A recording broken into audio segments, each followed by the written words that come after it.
I am Richard Alden, 70 years old, and somehow still fighting battles my own blood started. As the founder of a $60 million logistics empire, I thought I had secured my family's future. Last Tuesday, I dropped my son at the airport for a business trip. 10 minutes later, my housekeeper called with a frantic warning. "Don't go home. Check the security cameras." I pulled over, opened the app, and watched my son lead 3 men in medical scrubs into my private study. Before I continue this story, let me know where you are watching from in the comments below. Hit like and subscribe if you have ever had to stand up to family who underestimated your worth. The morning sun over Los Angeles was blinding, glaring off the endless sea of cars stacked up at the airport departure terminal. I drummed my fingers against the leather steering wheel of my sedan, listening to the dull hum of the engine and the roar of jets climbing into the sky. Next to me sat Bradley, my 38-year-old son. He looked immaculate in his tailored navy suit, checking his expensive watch for the 3rd time in as many minutes. He was supposed to be heading to Chicago for a week-long logistics conference representing Alden Logistics, the company I had built with my bare hands over 4 grueling decades. I glanced at him. Bradley had the polish I never possessed. I grew up with grease under my fingernails, unloading cargo off freight ships, fighting for every dollar, every contract, every inch of ground in the supply chain industry. Bradley grew up with private schools, country clubs, and corner offices. I wanted him to have it easier than I did. I wanted him to step into a ready-made empire. But looking at him now tapping his screen with a soft, uncalloused thumb, I felt a familiar, quiet friction. A creeping thought that maybe I had made things too easy for him. We pulled up to Terminal 3. I shifted the car into park and unlocked the doors. Bradley grabbed his leather overnight bag from the back seat. He turned to me, flashing that perfectly practiced corporate smile he usually reserved for clients. "Have a good trip, son," I told him, keeping my voice steady. "Close the Chicago deal. Show them what Alden Logistics brings to the table." "I will, Dad," he replied smoothly. "Don't worry about the business. Just relax this week. Take it easy." He stepped out of the car, slamming the door. But before he walked away, he leaned back down, resting his forearms on the open passenger window. His eyes swept over my face, and that smile of his morphed into something subtly patronizing. It was the kind of look a parent gives a toddler who doesn't understand a simple instruction. "Make sure you lock the doors tonight, Dad," he said, his voice dropping an octave, dripping with fake concern. "Your memory hasn't been great lately. You left the back gate unlocked twice this month. I don't want you getting confused and wandering around." I stared back at him. My memory was as sharp as a razor. I knew exactly where every asset, every truck, and every dollar of my $60 million company was at any given second. I hadn't left any gates unlocked, but I didn't argue. I had noticed this new habit of his over the past few months. These little comments, these quiet jabs aimed at making me feel fragile. I chalked it up to him wanting to assert dominance, eager to push the old man into a rocking chair so he could finally run the show. "I will be perfectly fine, Bradley," I said, my tone flattening. "Just catch your flight." He tapped the roof of the car, twice smirked, and vanished into the crowded terminal. I rolled up the window, merged back into the chaotic airport traffic, and headed toward the 405 freeway. The tension in my shoulders began to ease. A week without Bradley hovering around the house trying to manage my diet, my schedule and my life sounded like a vacation. I looked forward to the silence of my home. Traffic on the 405 was its usual crawling nightmare. I was in the fast lane listening to a jazz station, watching the sprawling concrete landscape of Los Angeles creep by. I had just passed the exit for Santa Monica when my phone buzzed in the cup holder. I ignored it. I have a strict rule about looking at screens while driving. But then it buzzed again, and again. 3 rapid, aggressive vibrations. Frowning, I glanced down at the screen. The notifications were from Rosa. Rosa had been my housekeeper for 10 years. She was a stoic, no-nonsense woman who treated my home with absolute respect. She never texted me during the day unless a pipe had burst or the alarm system was malfunctioning. She certainly never spammed my phone like a panicked teenager. I tapped the screen to read the preview. Mr. Alden, do not go home. My hands tightened on the steering wheel. I hit the blinker aggressively, cut across 2 lanes of heavy traffic, to the chorus of blaring horns, and pulled onto the shoulder of the freeway. The tires crunched over the gravel as I threw the car into park. I picked up the phone, my heart giving a slow, heavy thud. There were 3 messages in total. Mr. Alden, do not go home. Pull over somewhere safe immediately. Check camera number 4. They just fired me and forced me out. I stared at the glowing letters. They fired me. Who was they? My wife had passed away years ago. Monica, my daughter-in-law, lived in the guest house on the estate with Bradley, but she had absolutely no authority over my staff. Rosa answered to me and only me. And why was Rosa telling me not to go to my own house? A cold, deeply rooted instinct flared to life inside my chest. It was the same survival instinct that had saved me from bad business deals and ruthless competitors over the decades. Something was horribly wrong. My thumb hovered over Rosa's contact, ready to call her, but her instructions stopped me. Check camera number 4. Camera number 4 was positioned in the main hallway of my mansion, pointing directly at the heavy oak double doors of my private study. The study where I kept my physical ledgers, the master safe, and the legal deeds to my properties. Nobody went in there without my explicit permission. Not Rosa, not Monica, not Bradley. I opened the security application on my phone. The screen went black for a second, a small loading circle spinning in the center. I could hear the cars rushing past me on the freeway, the wind shaking my vehicle, but my entire focus narrowed down to that little spinning circle. The live feed flickered onto the screen. The hallway was perfectly illuminated by the morning light streaming through the skylights. At first it was empty. Then the heavy front doors of the mansion swung open. I held my breath. 4 figures stepped into the entryway. My eyes immediately locked onto the man leading the group. He was wearing a tailored navy suit. He carried a leather overnight bag. It was Bradley. My son, who I had watched walk into an airport terminal 30 miles away just 20 minutes ago, was standing inside my house. He had never intended to get on that plane. The Chicago conference was a lie. The overnight bag was a prop. But that was not the detail that made the blood freeze in my veins.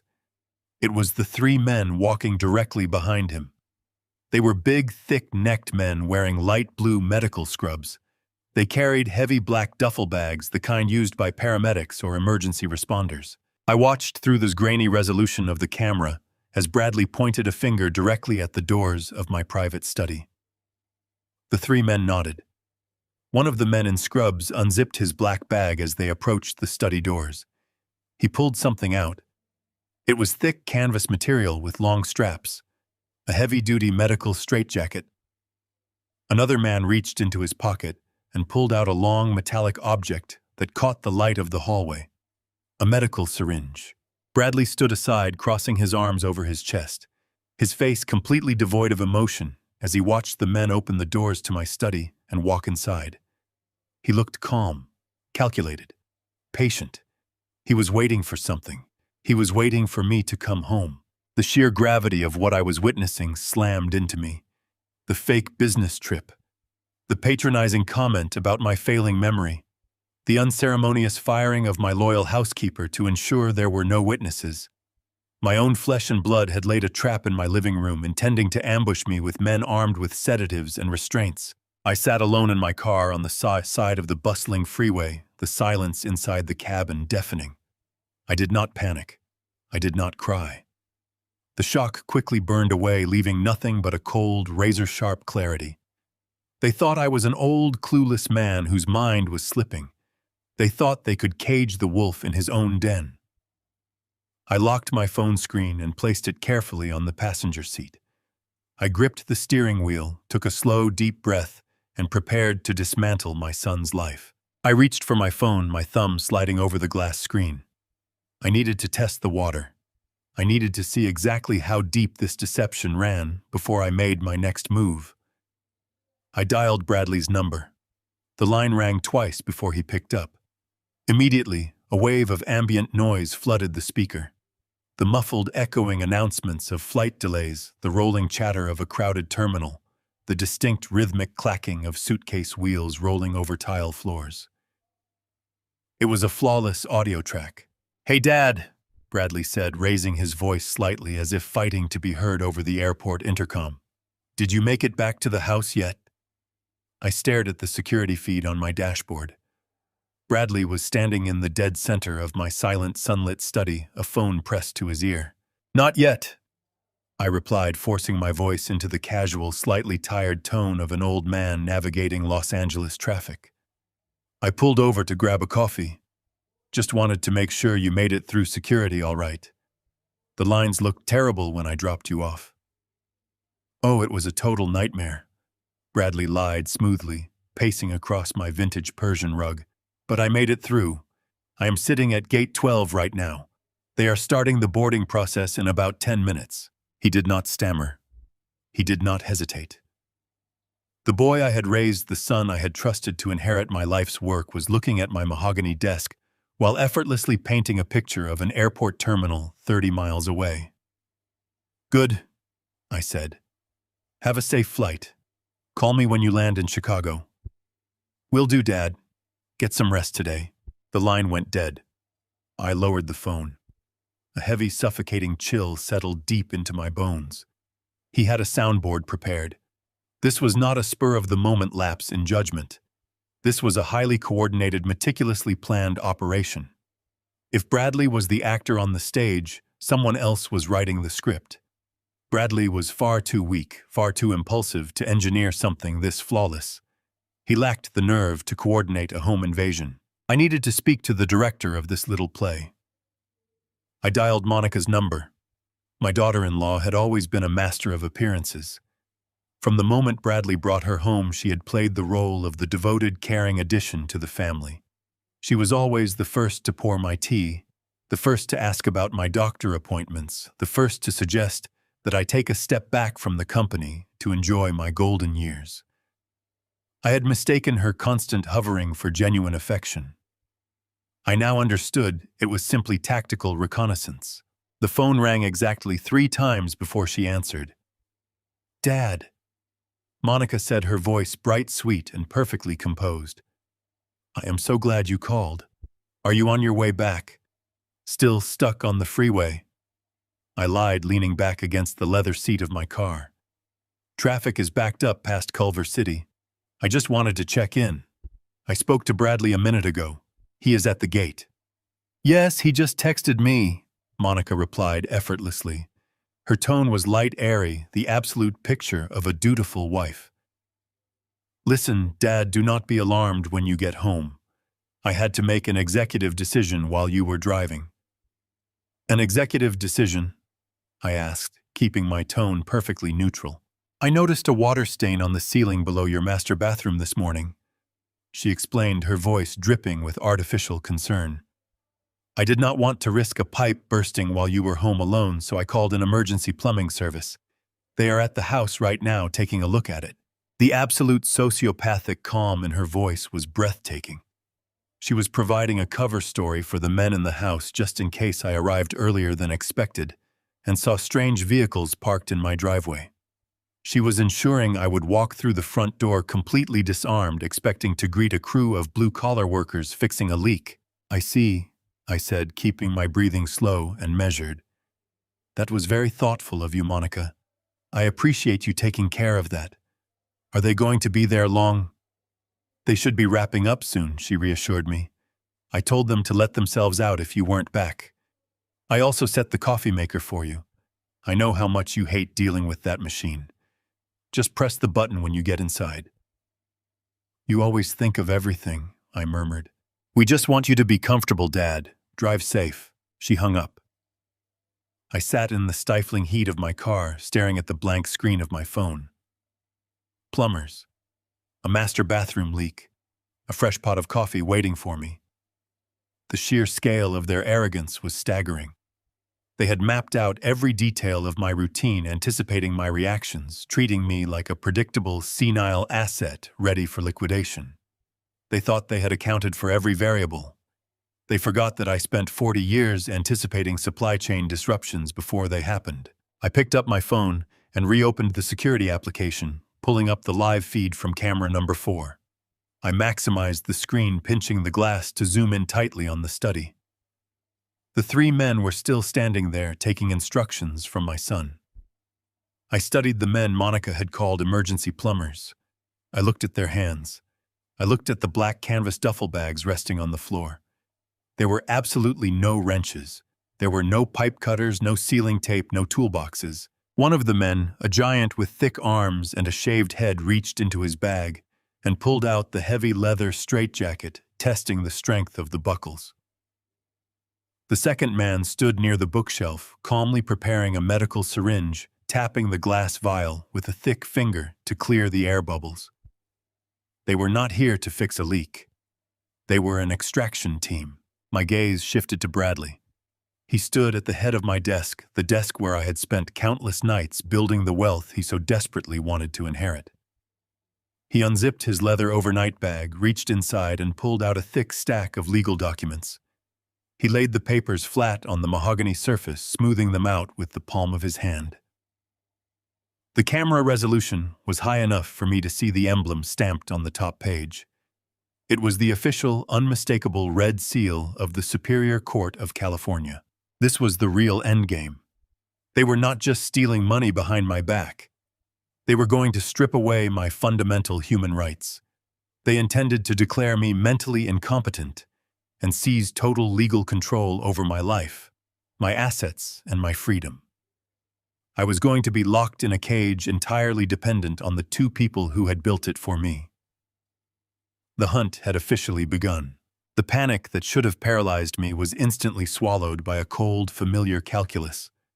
When you spend 4 decades building a $60 million supply chain empire from a single rusted delivery truck, you learn very early on that emotion is a liability. Panic does not meet payroll. Fear does not optimize freight routes. Anger does not negotiate favorable port tariffs. In my world, when a crisis hits, you do not freeze. You analyze the variables, you identify the point of failure, and you execute a solution with absolute ruthless precision. I leaned back, ignoring the roar of traffic rushing past my window. I closed my eyes, allowing my mind to strip away the illusion of my peaceful family life. I needed to examine the raw data of the past 6 months. The pieces of the puzzle, previously scattered and confusing, began to snap into place with terrifying clarity. It started in late autumn. I had always been an early riser, the kind of man who was at the warehouse by 5 in the morning sharp and ready for the day. But around November, a strange, suffocating fatigue began to anchor me to my bed. My limbs felt heavy, like they were filled with wet sand. I would wake up with a dull, throbbing ache at the base of my skull and a thick, disorienting fog clouding my thoughts. I had visited my longtime physician, and he had gently suggested that at 70 years old, my body was simply asking for a slower pace. I had believed him. I had accepted the natural decline of aging, but it was not natural. I thought about the humiliating incident with my car keys last month. I had placed them on the kitchen counter exactly where I had placed them every single day for the last 15 years.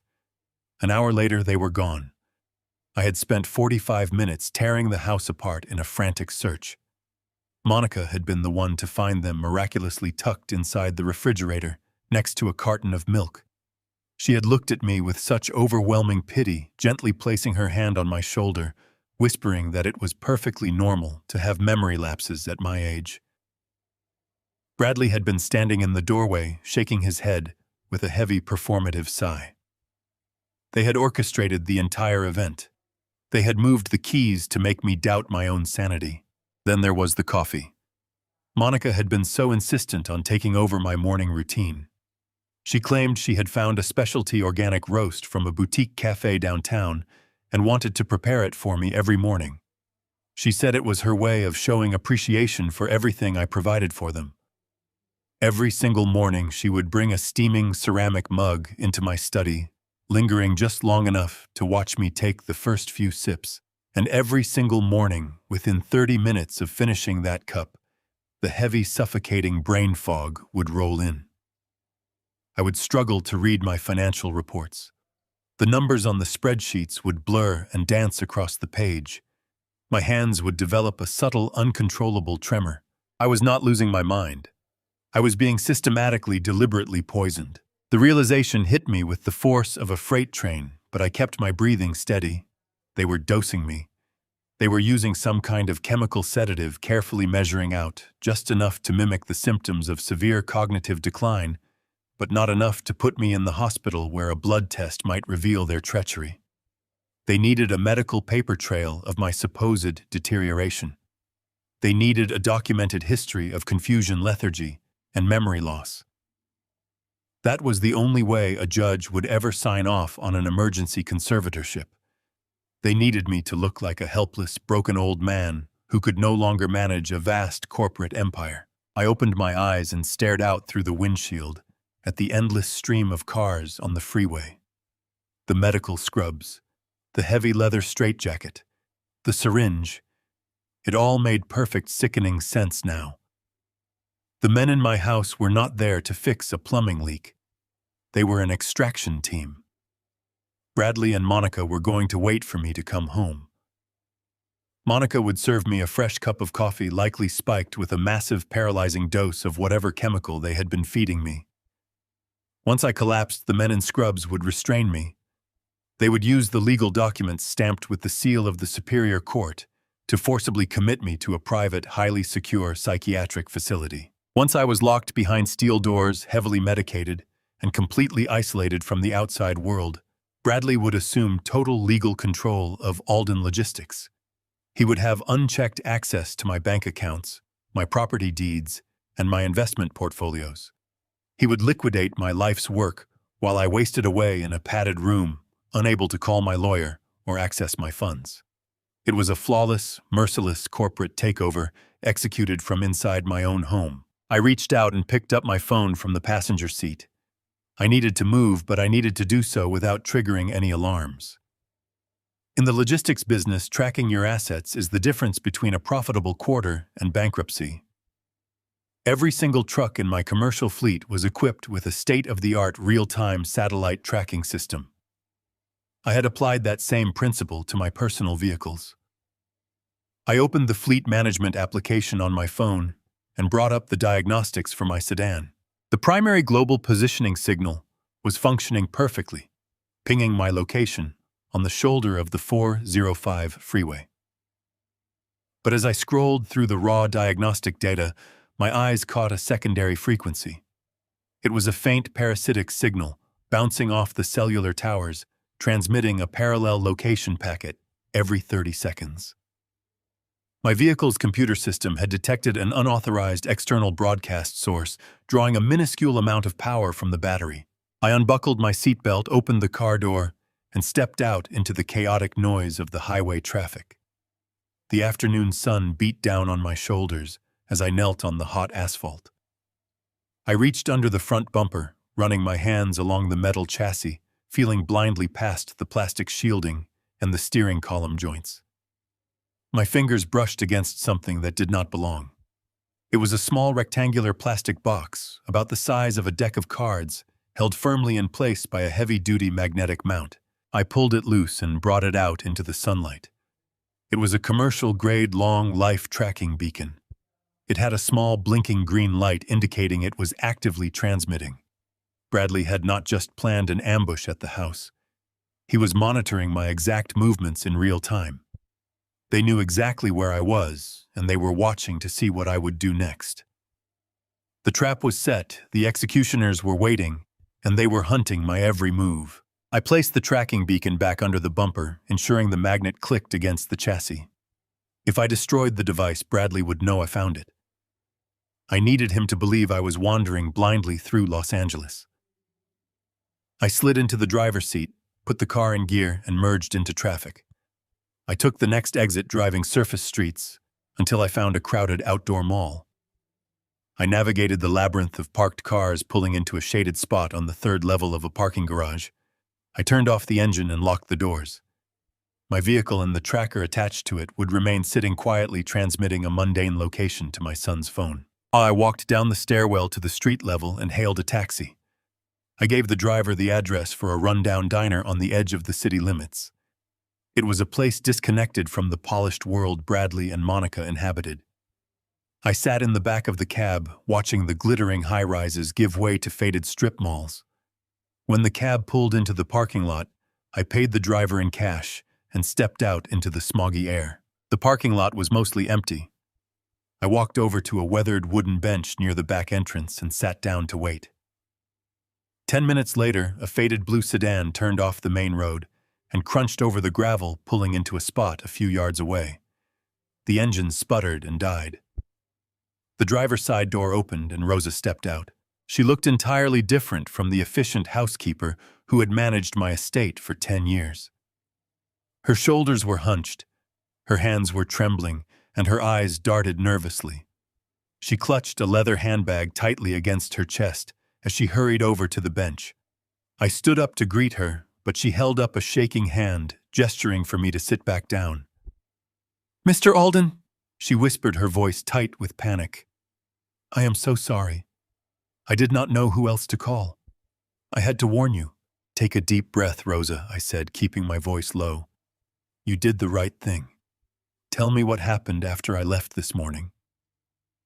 Rosa swallowed hard, gripping her handbag. "Miss Monica came into the kitchen right after you drove away. She told me my services were no longer required. She handed me a severance check and told me I had 20 minutes to pack my things and leave. She watched me the entire time. But I saw the men arrive. They did not look like plumbers. They looked dangerous." "I know," I replied smoothly. "They are an extraction team. They are waiting for me to come home so they can lock me away." Rosa let out a gasp, pressing a hand to her mouth. She reached into her handbag with trembling fingers. "I knew something was terribly wrong," she said, her voice dropping to a whisper. "Miss Monica has been acting strange for months, always locking the door to her guest house, always watching you eat. Last night she asked me to take out the trash from her bathroom. I noticed something at the bottom of the bin. She tried to bury it under paper towels, but I saw it and dug it out." Rosa pulled her hand out of her purse. She was holding 2 items. The first was a prepaid cellular phone.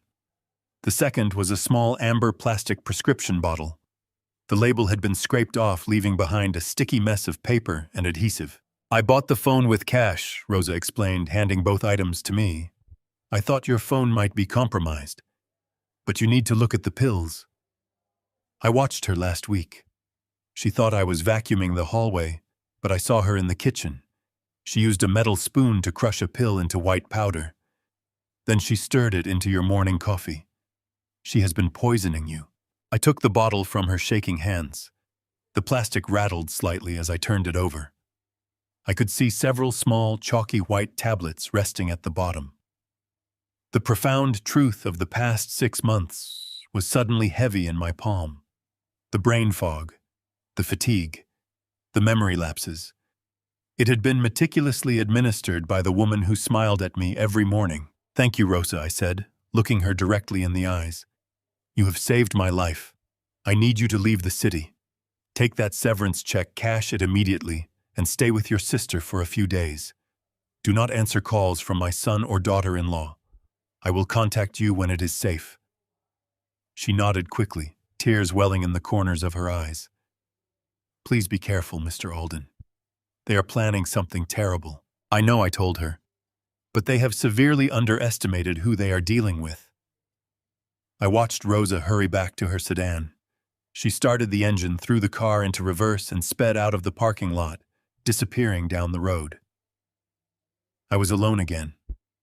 I sat back down on the weathered wooden bench, holding the burner phone in one hand and the pill bottle in the other. I needed to know exactly what weapon they were using against me. I opened the plastic cap of the pill bottle and carefully tipped one of the small white tablets into the palm of my hand. Without the prescription label, the medication was anonymous. But pharmaceutical companies leave distinct fingerprints. I held the tablet up to the sunlight, squinting to read the tiny alphanumeric code stamped into the compressed powder. I picked up the prepaid burner phone and opened the mobile web browser. My thumb moved quickly across the screen as I typed the alphanumeric code into a medical database. I pressed search and waited as the loading bar crawled across the top of the screen. The database results populated instantly.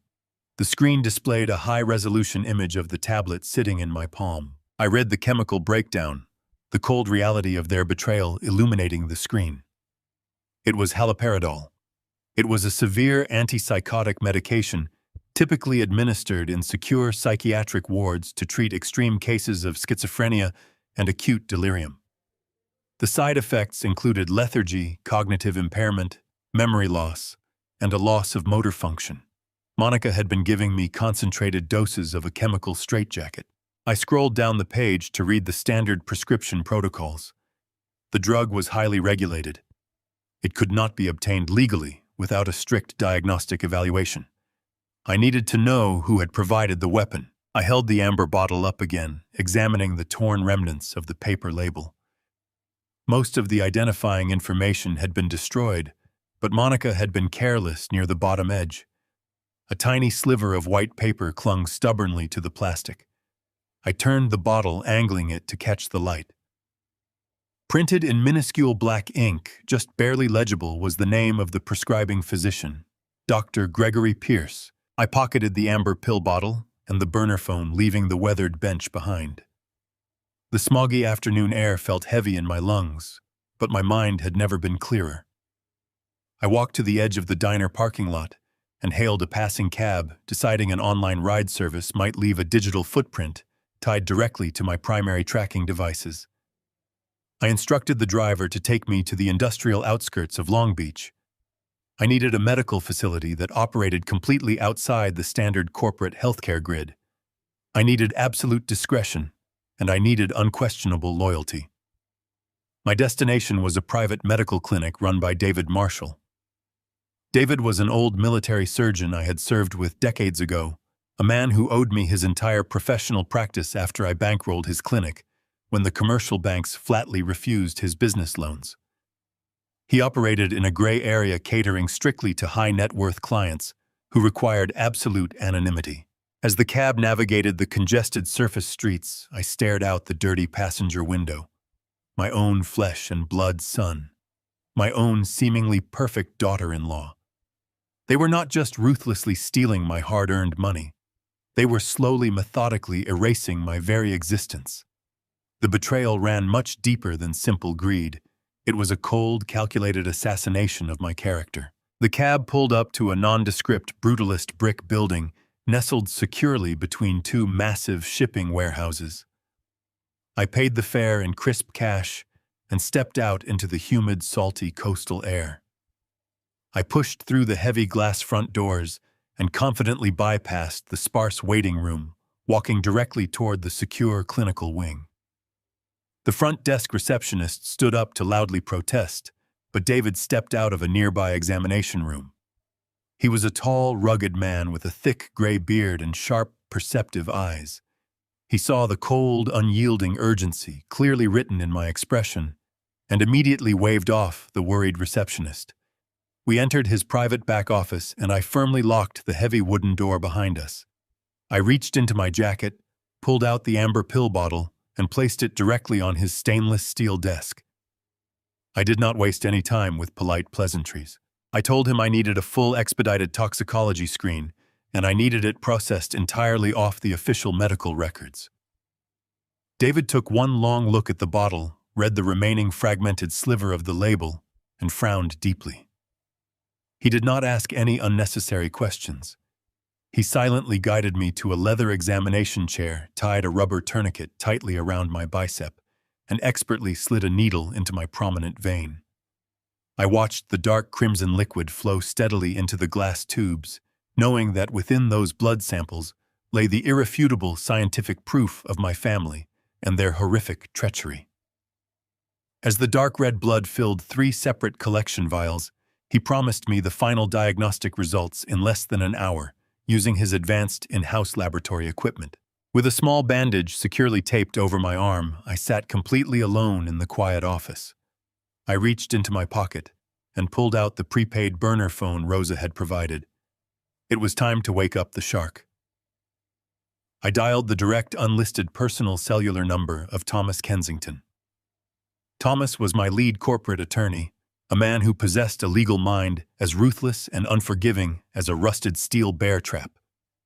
He had spent the last 30 years aggressively protecting Alden Logistics from hostile corporate takeovers, industrial espionage, and predatory lawsuits. He answered on the very first ring. I quickly bypassed any standard friendly greeting. I told him I was calling from a secure, untraceable line and that my personal communications were highly likely to be fully compromised. Thomas immediately shifted into his aggressive battle mode, his voice dropping to a low, seriously focused register. I laid out the entire situation with absolute clinical precision. I explained the fake Chicago business trip, the 3 massive men in medical scrubs currently waiting inside my house, the heavy leather straitjacket, the forged superior court documents, and the slow, deliberate chemical poisoning. I heard a sharp, sudden intake of breath on the other end of the line. Thomas had known Bradley since my son was a small child, but in the brutal world of high-stakes, commercial logistics, sentimentality was a fatal, costly flaw.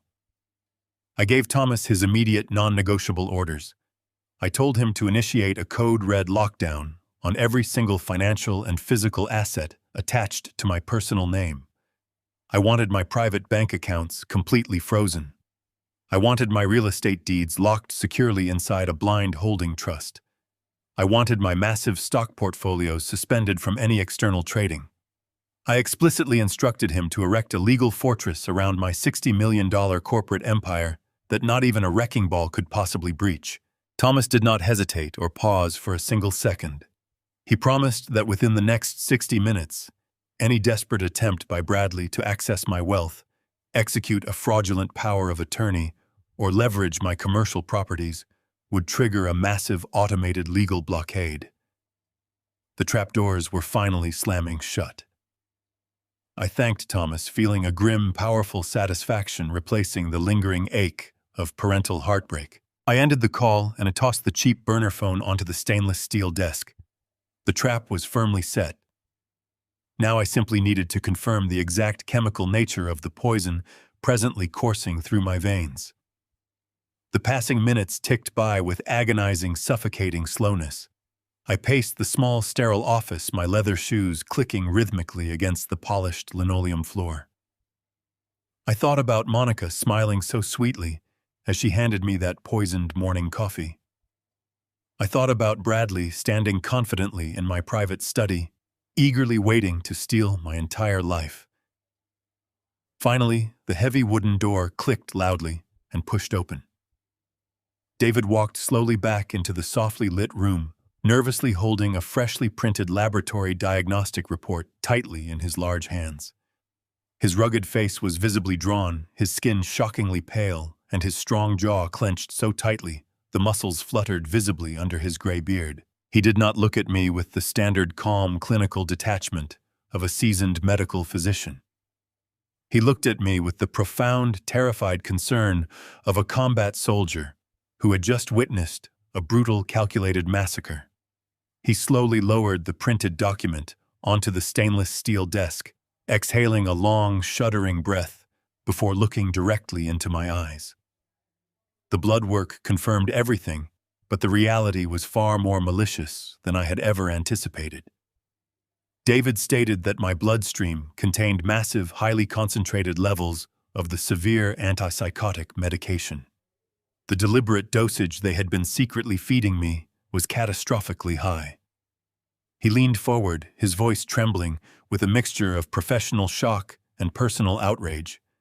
He told me that if I had continued consuming those pills for just one more week, the accumulated chemical toxicity in my brain would have induced a permanent, irreversible coma. The execution was set. I thanked Dr. David with a quiet nod and walked out of the clinic. The oppressive coastal heat hit me instantly, but the cold reality of my situation kept my mind perfectly sharp. I did not bother looking back at the brick building. I walked 2 blocks down the road and flagged down a passing taxi. I told the driver to take me to the financial district in downtown Los Angeles, but I gave him an intersection 2 blocks away from my actual destination. I could not afford to leave a direct trail. The drive took 40 minutes. I spent every second staring out the window at the passing city. I thought about the logistics empire I had built from a single rusted truck. I thought about the thousands of employees who depended on my company to feed their families. Bradley was not just threatening my life. He was threatening the livelihoods of every single person under my corporate umbrella. The taxi pulled up to a busy intersection. I handed the driver a crisp $50 bill and stepped out onto the crowded sidewalk. I walked briskly, blending in with the afternoon rush of corporate professionals and eager tourists. I navigated the familiar streets until I reached a narrow, shadowed service alley, positioned directly behind an imposing glass and steel skyscraper. This was the headquarters of Kensington and Associates. I bypassed the grand front lobby entirely. I walked down the dim alleyway until I reached an unmarked heavy steel service door. I pressed my thumb against the biometric scanner concealed beneath a weatherproof cover. The locking mechanism clicked open instantly, recognizing my print. I stepped into a quiet service corridor and took the private elevator directly to the top floor. The elevator doors slid open, revealing the vast, silent expanse of Thomas Kensington and his private office suite. Thomas was already standing behind his massive oak desk. His sleeves were rolled up and his tie was loosened. The seasoned corporate lawyer looked like a general preparing for a brutal siege. 3 of his top forensic accountants were sitting at a long conference table surrounded by glowing monitors and thick stacks of digital printouts. They did not look up when I walked into the room. Their eyes were locked entirely on the scrolling data of my life and my work. Thomas walked over and firmly shook my hand. He did not waste time asking how I felt about the poison in my blood. He knew I was already focused entirely on the counterattack. I asked him what his team had found inside the corporate servers. Thomas guided me to the head of the conference table. He explained that initiating the financial lockdown had triggered a series of automated security protocols across the company network. Bradley had been using his newly acquired executive access to systematically dismantle the financial safeguards I had spent decades implementing. Thomas instructed his lead accountant to initiate a stealth forensic audit.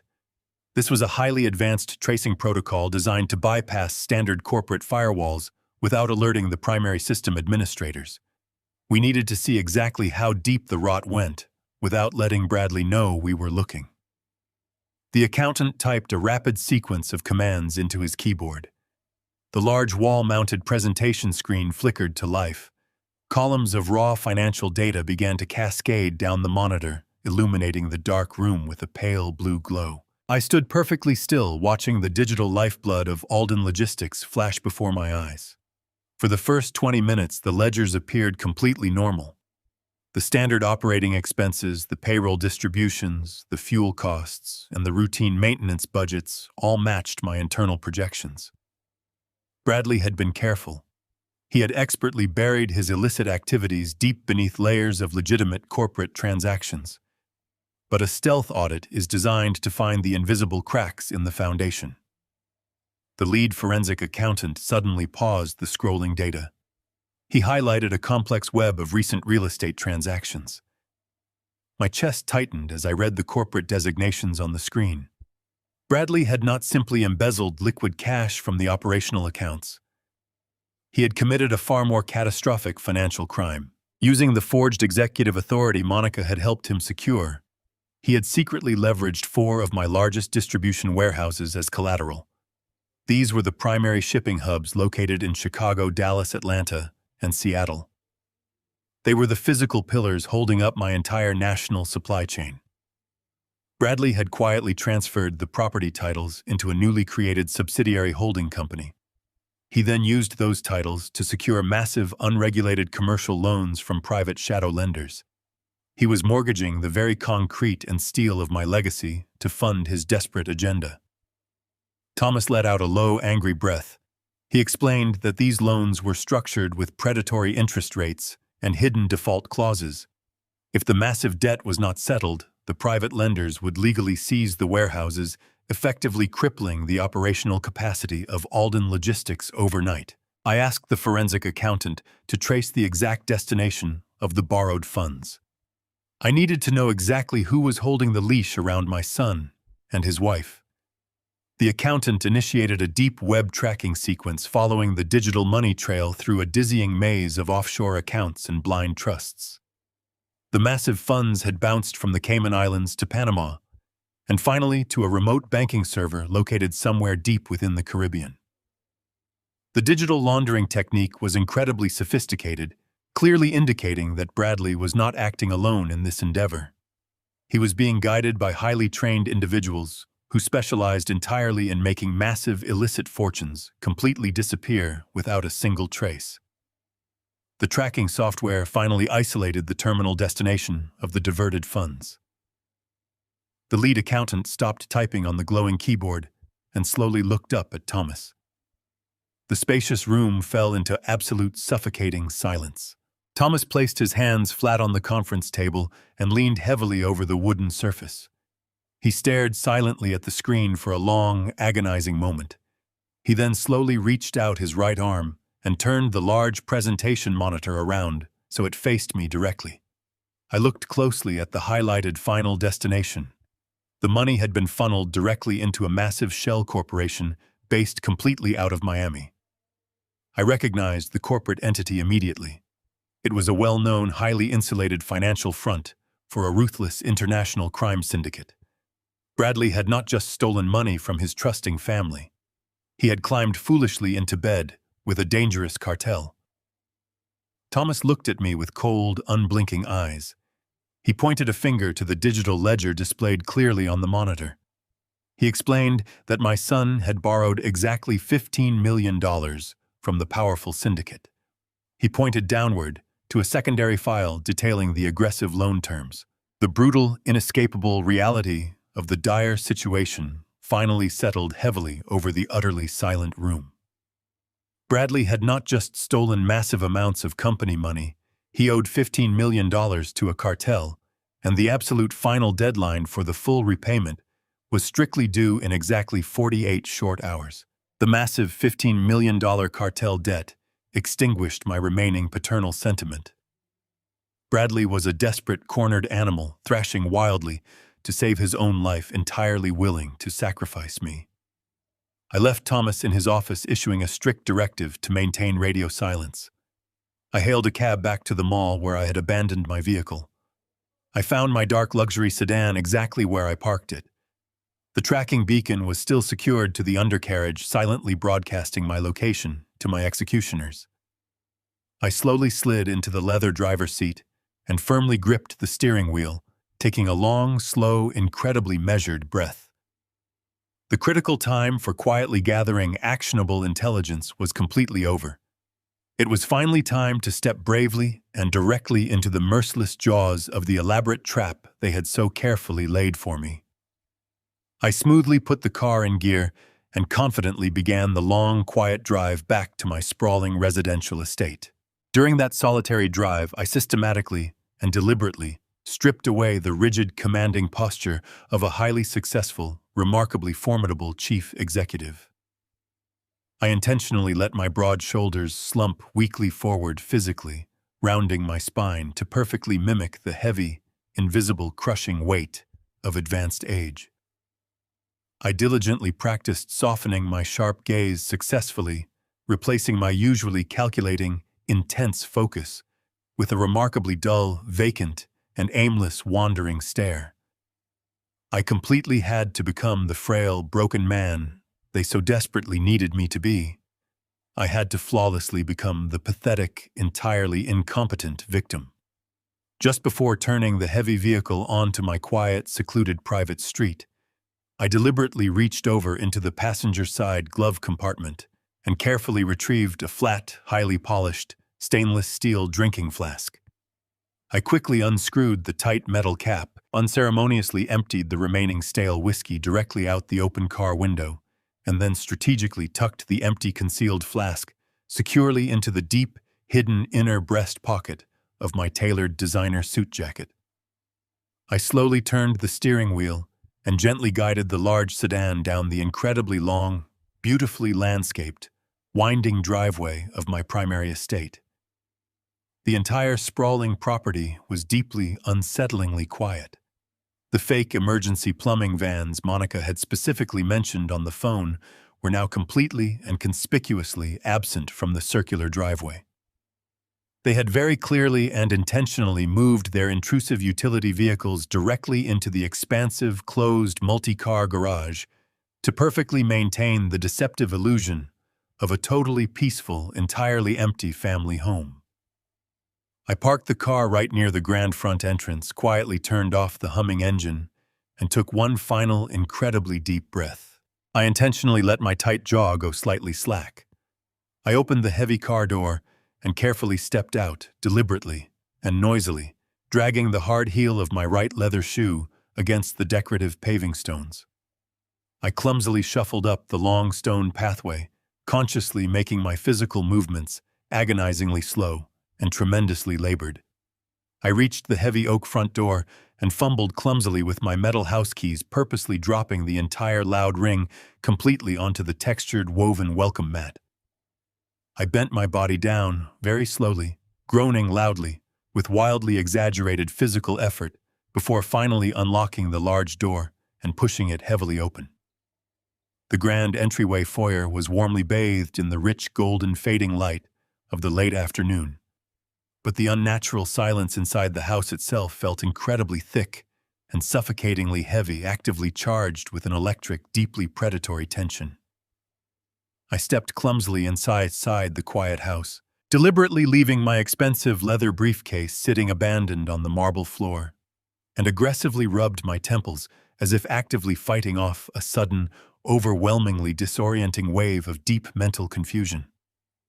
Right on absolute perfect cue, the rapid, sharp clicking of designer high heels loudly echoed from the adjacent hallway. Monica suddenly appeared wearing a soft, casual pastel cardigan and a bright look of absolute, perfectly manufactured, sickeningly fake devotion. Her wide, dark eyes immediately widened further, with deeply practiced, entirely artificial concern, as she enthusiastically hurried across the shiny marble floor to warmly greet me. "Richard," she said aloud, her soft voice heavily dripping with sugary, completely artificial saccharine warmth. "You are home incredibly late. We were actually starting to get so very deeply worried about you."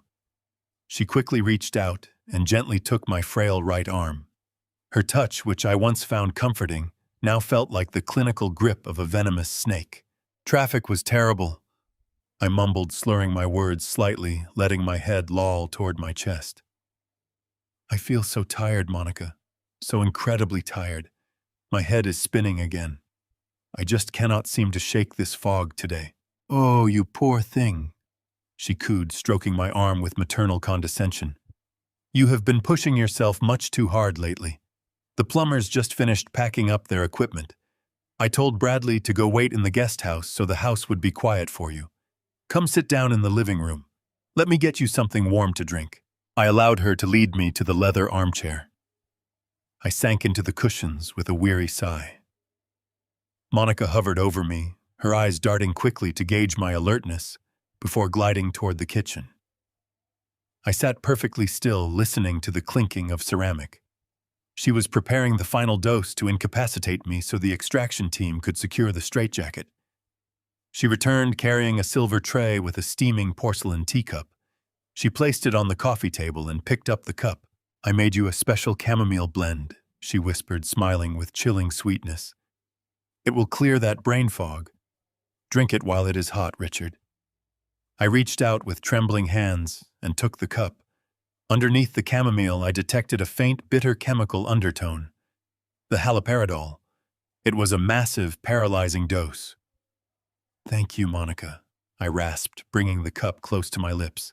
Before the liquid touched my mouth, a loud, sharp knocking echoed from the heavy front door. Monica stiffened. A flash of genuine panic cracked her perfect facade. She had not anticipated an interruption, No one was supposed to be at the door. "I will be right back," she hissed. "Drink your tea." She marched toward the entryway. The moment her back disappeared, my trembling hands became steady. I pulled the stainless steel flask from my breast pocket, uncapped it, and poured the hot, chemically laced tea into the metal container. I screwed the cap back on, slid the flask seamlessly into my jacket, and set the empty cup onto the tray. I waited exactly 10 seconds. I let out a loud groan and threw my weight forcefully to the side, knocking the silver tray off the table. It hit the hardwood floor with a deafening crash. Monica rushed frantically back into the room. She found me slumped dangerously sideways in the armchair, my eyes rolling upward. "Richard!" She gasped, a triumphant, predatory smile forming on her lips. She grabbed my shoulders, her grip tight and eager. "Let me help you, Richard. Let me help you to your bedroom." The grip Monica had on my arms was surprisingly strong. She hauled me up from the armchair, her breathing hitched, with a frantic, eager energy. I let my legs drag, playing the part of the heavily sedated, failing old man. I moaned incoherently, letting my chin rest heavily against my chest as she practically dragged me down the long, shadowed hallway toward the master bedroom. She pushed me onto the mattress, not bothering to remove my shoes or pull back the expensive silk sheets. I let my body collapse into a limp, lifeless pile. Monica stood over me for a long, agonizing minute. I kept my breathing shallow, my eyes rolled back behind half-closed lids, waiting in the stillness. Finally, I heard a sharp, satisfied exhale escape her lips. She turned off the bedside lamp, walked out of the room, and pulled the heavy door shut. A solid, metallic click echoed through the darkness. She had locked me inside from the outside. I lay perfectly motionless in the pitch-black room for exactly 2 hours. The ambient sounds of the massive estate slowly shifted as night fell over Los Angeles. The distant hum of the freeway faded into a quiet, rhythmic murmur. At 8 sharp, the distinct crunch of tires on the gravel driveway signaled the arrival of a vehicle. The heavy front door opened and closed. I heard the muffled, low-pitched baritone of my son echoing from the kitchen directly below my bedroom. Bradley had returned. He was likely confirming the extraction plan, with Monica coordinating the final steps with the medical team they had hidden in the garage. They believed they had effectively neutralized their primary obstacle. They believed I was currently floating in a deep, chemically induced void, completely oblivious to the theft of my empire. I opened my eyes. The darkness was absolute, but I did not need light to navigate the house I had built from the ground up. Every creaking floorboard, every structural quirk, every hidden mechanism was mapped perfectly in my mind. I sat up smoothly, my mind sharp and unclouded by the poison they thought they had administered. I slipped my shoes off, setting them gently on the thick carpet. I walked silently over to the master bathroom, bypassing the locked bedroom door entirely. When we renovated the estate 10 years ago, I had insisted on installing a discreet secondary egress route from the master suite to the lower levels, a paranoid but highly practical security measure for a man in my position. I pushed open the concealed panel behind the large white linen closet and stepped into the narrow service corridor. I descended the steep wooden stairs in total silence, moving like a ghost through the very walls of my own home.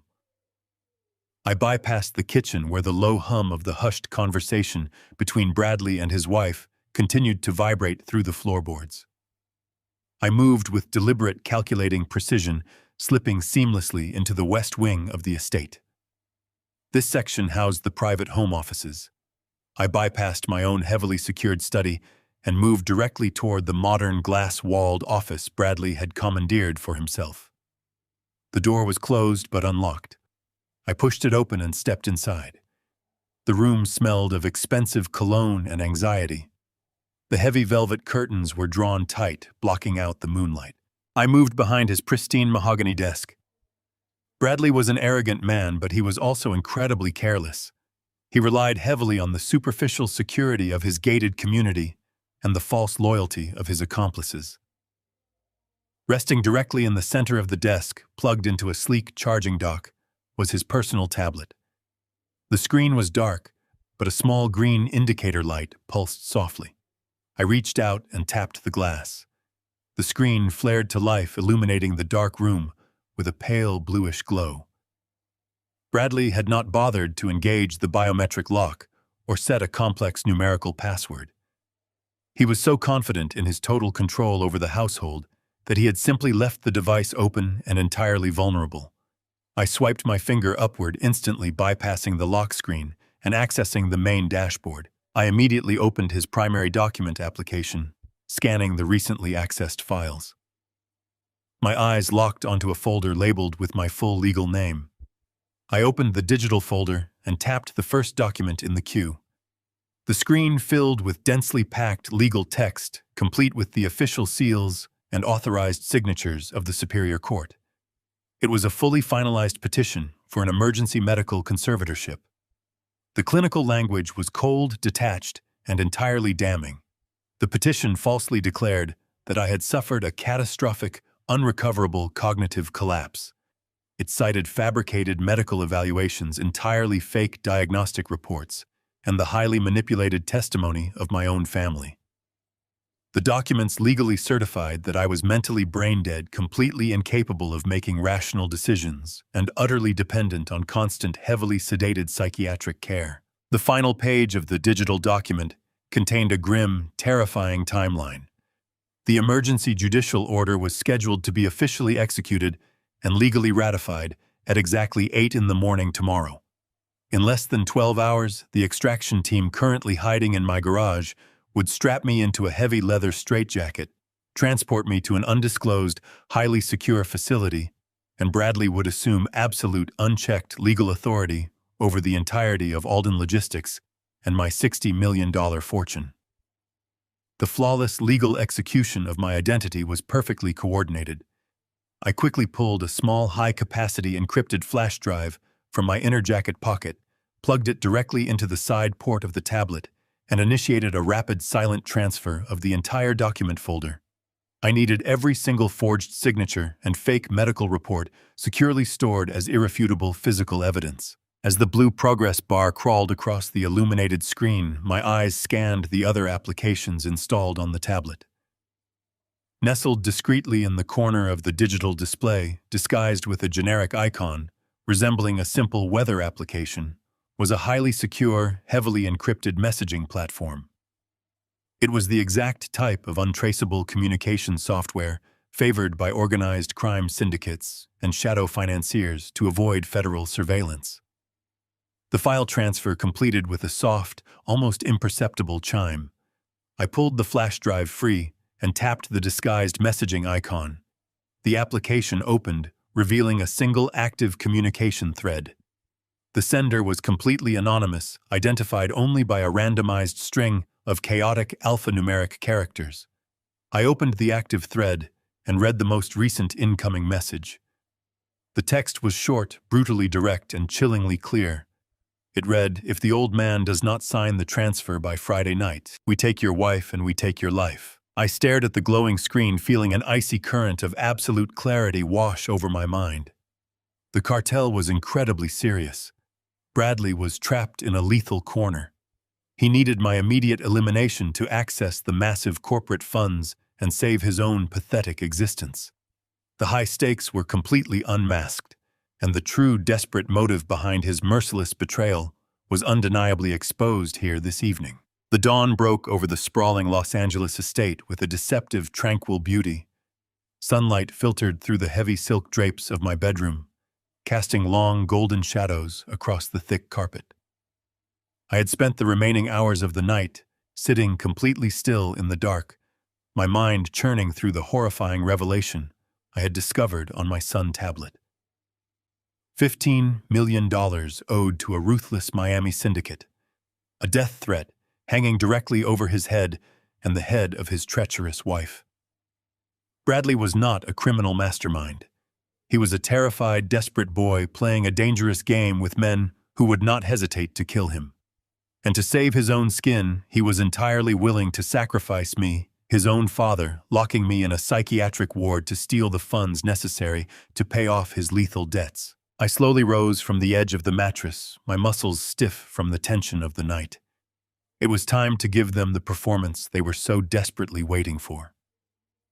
I walked into the adjoining master bathroom and looked closely at my reflection in the expansive mirror. I needed to look like a man whose cognitive functions were rapidly, catastrophically shutting down. I aggressively rubbed my hands over my face, pulling the skin downward to accentuate the deep wrinkles and heavy bags under my eyes. I intentionally ruffled my gray hair, leaving it looking unkempt and neglected. I practiced a vacant, uncomprehending stare, letting the sharp, calculating light fade entirely from my eyes. I let my shoulders slump forward, rounding my spine to mimic the crushing physical burden of advanced, debilitating dementia. I unlocked the bedroom door with a soft, metallic click and stepped out into the long, quiet hallway. I began my slow, agonizing shuffle toward the kitchen. I dragged my leather slippers heavily against the polished hardwood floor, making sure every single step was loud, clumsy, and completely uncoordinated. I let out a low, confused moan, a sound of profound disorientation, as I approached the grand archway leading into the kitchen. Bradley and Monica were already there. They were standing near the massive marble island, speaking in urgent, hushed whispers. The moment my dragging footsteps echoed into the room, their conversation abruptly stopped. I paused in the doorway, swaying slightly on my feet, blinking rapidly against the bright morning light, as if it were deeply painful to process. I watched them through my half-closed, wandering eyes. The sheer, unfiltered disgust radiating from my son was palpable. He looked at me not with the loving concern of a child watching his father decline, but with the cold, impatient annoyance of a man waiting for a stubborn obstacle to finally collapse. Monica Ever, the dedicated actress, instantly smoothed her features into a mask of sweet, patronizing sympathy. "Good morning, Richard," she said, her voice dripping with that familiar saccharine poison. She quickly walked over and gently took me by the elbow, guiding my supposedly fragile body toward a tall bar stool at the kitchen island. "Did you sleep well? You look terribly exhausted today." I let my head bob loosely on my neck, my jaw hanging slightly slack. "I cannot remember," I mumbled, forcing my voice to sound incredibly raspy and incredibly weak. "The walls are so bright. Everything is so confusing today. Where is Rosa? Why is the house so quiet?" "Rosa had a family emergency." Richard, Monica lied, smoothly, expertly pulling out the heavy wooden stool for me. "She had to leave suddenly. But do not worry about a thing. I am right here to take care of you. I have your special morning coffee already prepared." She slid a steaming ceramic mug across the smooth marble surface. I stared down at the dark liquid, knowing exactly what heavy mind-altering chemical she had crushed and stirred into the brew. My hands began to tremble with a violent, dramatic tremor as I slowly reached out to grasp the warm ceramic handle. I purposefully misjudged the distance, my shaking fingers colliding with the side of the mug. A small wave of hot coffee sloshed over the rim, spilling onto the pristine white marble countertop. "Oh, be careful," Richard, Monica scolded gently, grabbing a linen towel to wipe up the brown stain. Her eyes darted quickly to Bradley, sharing a triumphant, silent exchange. They believed the massive dose from the previous evening was fully taking hold. They believed my brain was rapidly turning into useless, compliant mush, while Monica was distracted with the spilled liquid, and Bradley was anxiously checking the glowing screen of his expensive wristwatch. I seamlessly slipped my left hand into the deep pocket of my thick wool cardigan. My fingers quickly found the small prepaid burner phone Rosa had given me in the diner parking lot. My thumb moved expertly over the tactile keypad, relying entirely on muscle memory. I had drafted the critical text message hours ago, leaving it sitting securely in the outbox, waiting for this exact, definitive moment. The message contained a single, highly encrypted code word. It was the absolute final authorization for Thomas Kensington, my ruthless corporate attorney, to initiate the ultimate defensive protocol. It was the nuclear option. I pressed the send button with a firm, decisive push of my thumb. I felt the tiny vibration of the device confirming the message had successfully transmitted through the secure cellular network. Deep within the steel and glass fortress of his downtown law firm, Thomas was currently executing a complex, impenetrable financial maneuver known as an irrevocable blind Swiss trust. With a few rapid keystrokes, Thomas was actively legally transferring 100% of my massive liquid assets, my vast investment portfolios, and my controlling shares of Alden Logistics entirely out of my personal name. The sheer brilliance of the irrevocable trust was its absolute permanence. Once the aggressive legal transfer was officially initiated, the massive fortune ceased to be my personal property. It was instantly locked behind an impenetrable wall of international banking privacy laws, managed entirely by anonymous Swiss trustees. Even I could not legally touch the money without a complex, multi-year judicial review.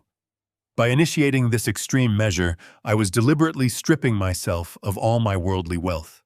I was making myself completely, entirely bankrupt on paper. But more importantly, I was making the emergency conservatorship completely worthless. When Bradley arrived at the courthouse tomorrow morning, with his fake medical documents legally declaring me mentally brain-dead, he would gladly win complete control over my estate. But he would quickly discover that the estate he had fought so hard to steal was completely and utterly empty. He was fighting violently for the keys to a bank vault that held absolutely nothing but dust.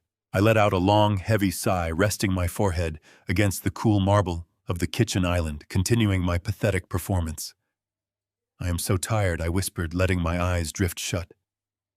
"So very tired." "You just rest right there, Dad." Bradley finally spoke, his voice tense and vibrating with poorly concealed anxiety. "Just close your eyes and relax. We have everything completely under control." I kept my eyes shut, listening intently to the subtle, revealing sounds of the room. I could hear Bradley pacing restlessly back and forth across the hardwood floor. His heavy leather shoes clicked erratically, betraying the sheer, suffocating terror currently gripping his heart. The ruthless Miami syndicate had given him a strict, non-negotiable deadline. He needed to execute a massive wire transfer today to appease the violent men who were threatening to murder him and his wife. I heard the distinct, soft rustle of expensive fabric as Bradley pulled his slim silver laptop from his leather briefcase. I heard the rapid, frantic tapping of his fingers striking the digital keyboard. He was logging into the primary corporate banking portal using the executive access credentials he had deceitfully obtained. He was initiating the first crucial payment to the cartel. $5 million quietly routed through a complex maze of offshore shell companies. I waited in the tense, heavy silence, my heart beating with cold, predatory anticipation. I knew exactly what was about to happen. Thomas had promised that the financial lockdown would be immediate and absolute. A sharp, bright electronic chime suddenly shattered the quiet atmosphere of the kitchen. I slowly opened one eye, peering through my messy, unkempt gray hair. Bradley was staring down at the glowing screen of his laptop. All the color had instantly and completely drained from his face, leaving his skin a sickly, terrifying shade of pale white. His mouth hung open, his breathing suddenly shallow and rapid. He looked like a man who had just watched his own execution order being signed. "What is it?" "Bradley," Monica asked, her sweet, fake tone dropping immediately into a sharp, worried hiss. "What is wrong with the computer?" Bradley did not answer her. He could not answer her. His trembling fingers reached out and frantically tapped the trackpad, trying desperately to refresh the digital banking portal, trying to erase the devastating error message flashing brightly across the center of his screen. But the brutal, unyielding reality of the financial blockade refused to disappear. The massive $5 million international wire transfer had been violently rejected by the banking servers.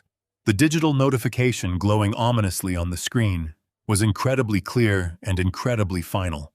The message read, "Account frozen. Access denied. Authorized signatory only. Please contact legal department." The heavy, invisible trap I had spent the entire night building had just slammed violently shut around his neck. The money was entirely gone, the cartel deadline was rapidly approaching, and my treacherous son was finally, completely, entirely out of time. The true unyielding power of a father who had built an empire from absolutely nothing was now descending upon him with the merciless, unstoppable force of a collapsing mountain. He was entirely trapped in a cage of his own creation. Bradley sat frozen, his eyes wide and unblinking, as the digital error message burned into the retina of his eyes. The absolute silence in the kitchen was heavy thick with the sudden realization that his flawless plan had just hit an impenetrable brick wall. I knew this was my only window of opportunity. While his mind was completely consumed by the sudden financial catastrophe, I let out a loud, shuddering breath and purposely let my upper body sway violently to the left. I reached out with a trembling hand, grabbing the thick edge of the marble island to steady my intentionally clumsy movements. Monica instantly turned her head, her attention momentarily ripped away from the glowing screen. She rushed forward, grabbing my shoulder to prevent me from collapsing onto the hardwood floor. In that brief, chaotic moment of highly manufactured physical distress, my right hand slid smoothly under the overhanging lip of the kitchen counter. My fingers pressed a small, magnetic audio transmitter firmly against the cold stone. Thomas had handed me the military-grade listening device just before I left his office, anticipating that I would need to monitor their private conversations. The tiny device clicked silently into place, completely hidden from view. I groaned loudly, letting my chin fall against my chest, playing the part of the heavily sedated, broken old man. Monica sighed in sheer frustration, her grip on my arm tightening painfully. She barked an order at Bradley, telling him to figure out the computer issue while she put me to bed. Bradley did not even look up. He remained completely paralyzed, staring at the frozen banking portal.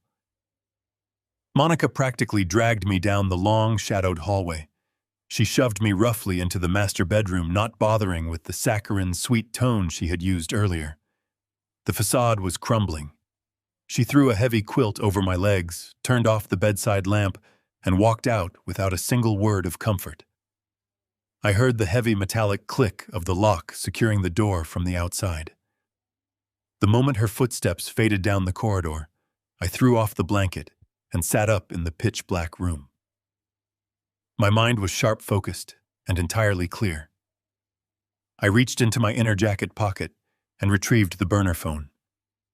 I opened the encrypted audio application and synced it directly to the transmitter I had just secured beneath the marble island.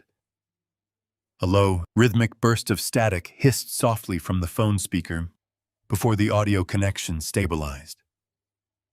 The ambient sounds of my kitchen flooded into the quiet bedroom with crystal-clear precision. I adjusted the volume, pressing the small device closely against my ear. The audio feed captured the sound of Bradley breathing heavily, his inhalations sharp and incredibly erratic.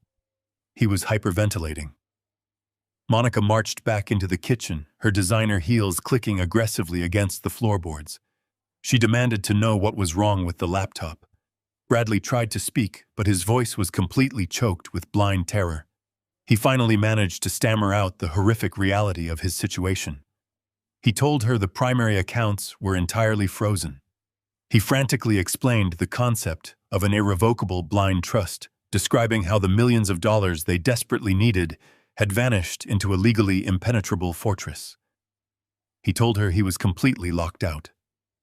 Monica let out a sharp, breathless gasp.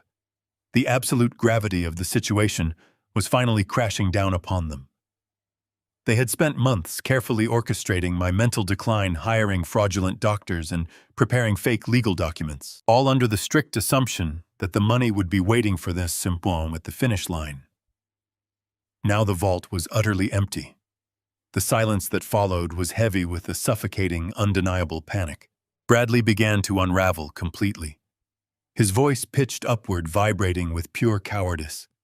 He started pacing wildly around the kitchen island. He told Monica they had to leave immediately.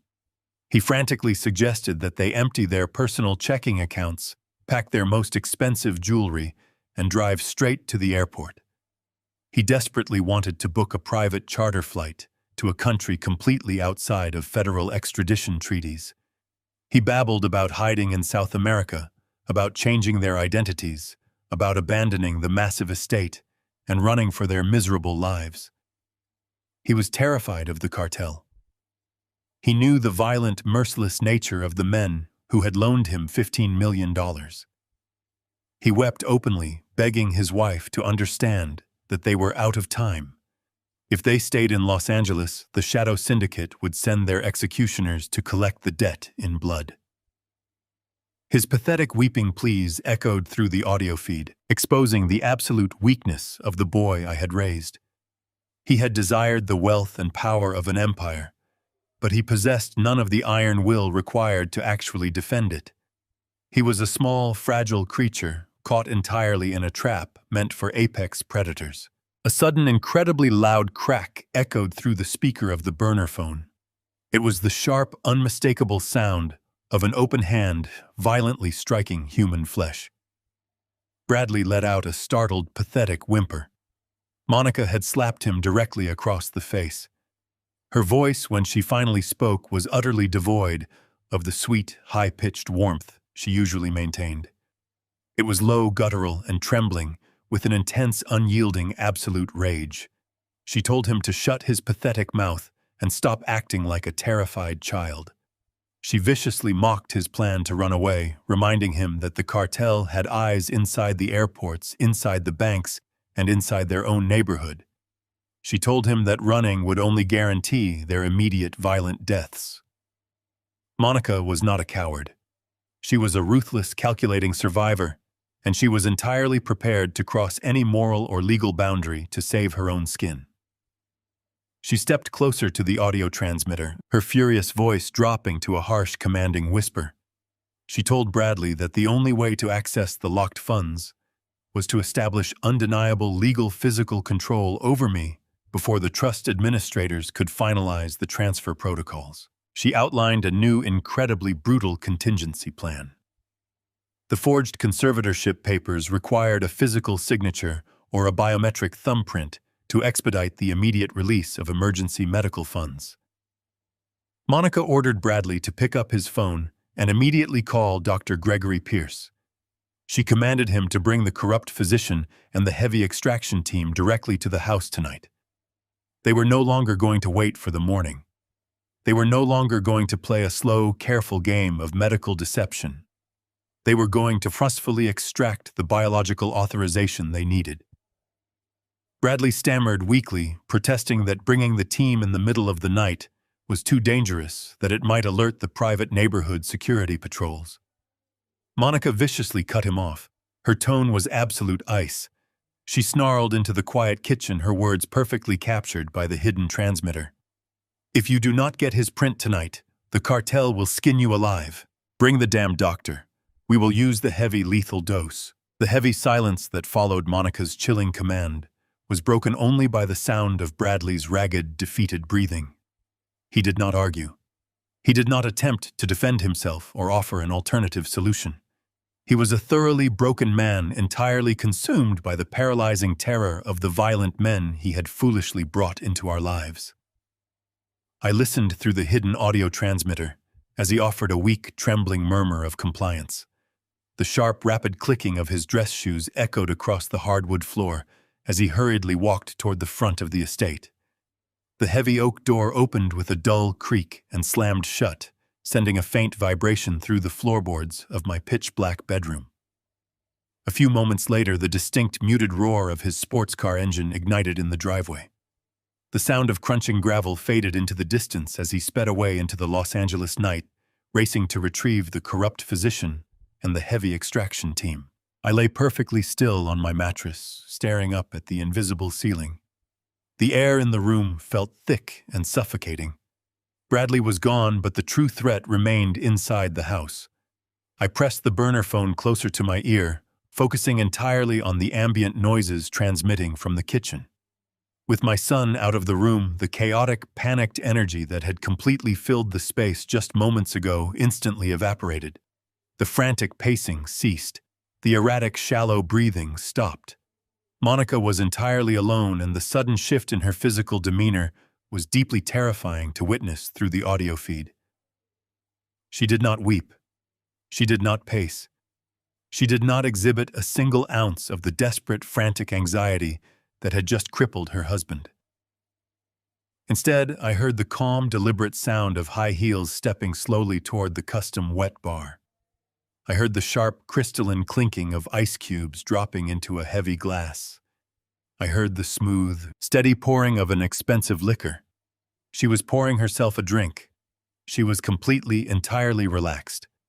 The performance was over, and the mask had been discarded. I listened to the slow, rhythmic tapping of her manicured fingernails against the marble island. She was waiting. A few seconds later, the distinct sequence of numbers being dialed echoed through the speaker. She was initiating a phone call.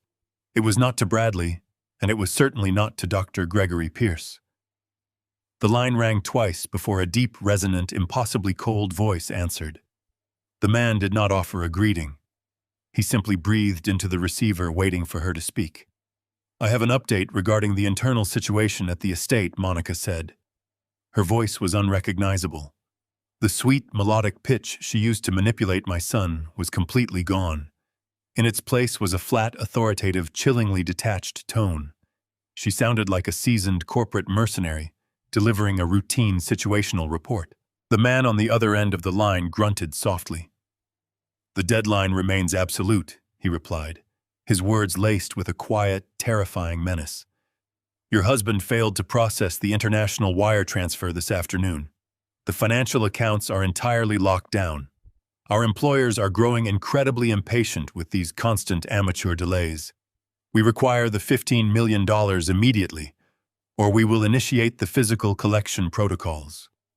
You know exactly what that entails."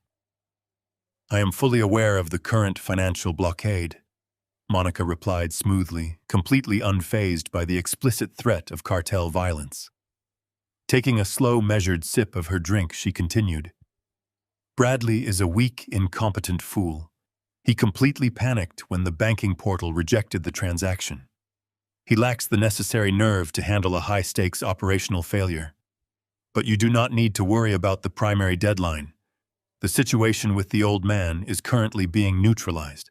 He is heavily sedated, completely incapacitated, and locked securely inside the master bedroom. Bradley is currently retrieving the private medical extraction team. We will forcefully obtain the biological thumbprint authorization tonight. The irrevocable trust will be legally broken before sunrise, and the digital funds will be fully available for transfer by tomorrow morning." There was a brief, calculating silence on the phone line. The cartel enforcer let out a low, rumbling hum of approval. "That is acceptable," he finally stated. "But the severe penalty for your husband's initial failure remains active. He embarrassed our employers. He demonstrated severe operational weakness. We cannot simply overlook his utter lack of professional discipline. The original terms of our arrangement have fundamentally changed."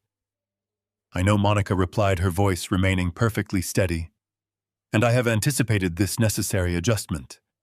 That is exactly why I am calling you on this secure channel. We need to finalize the secondary operational parameters we discussed last month."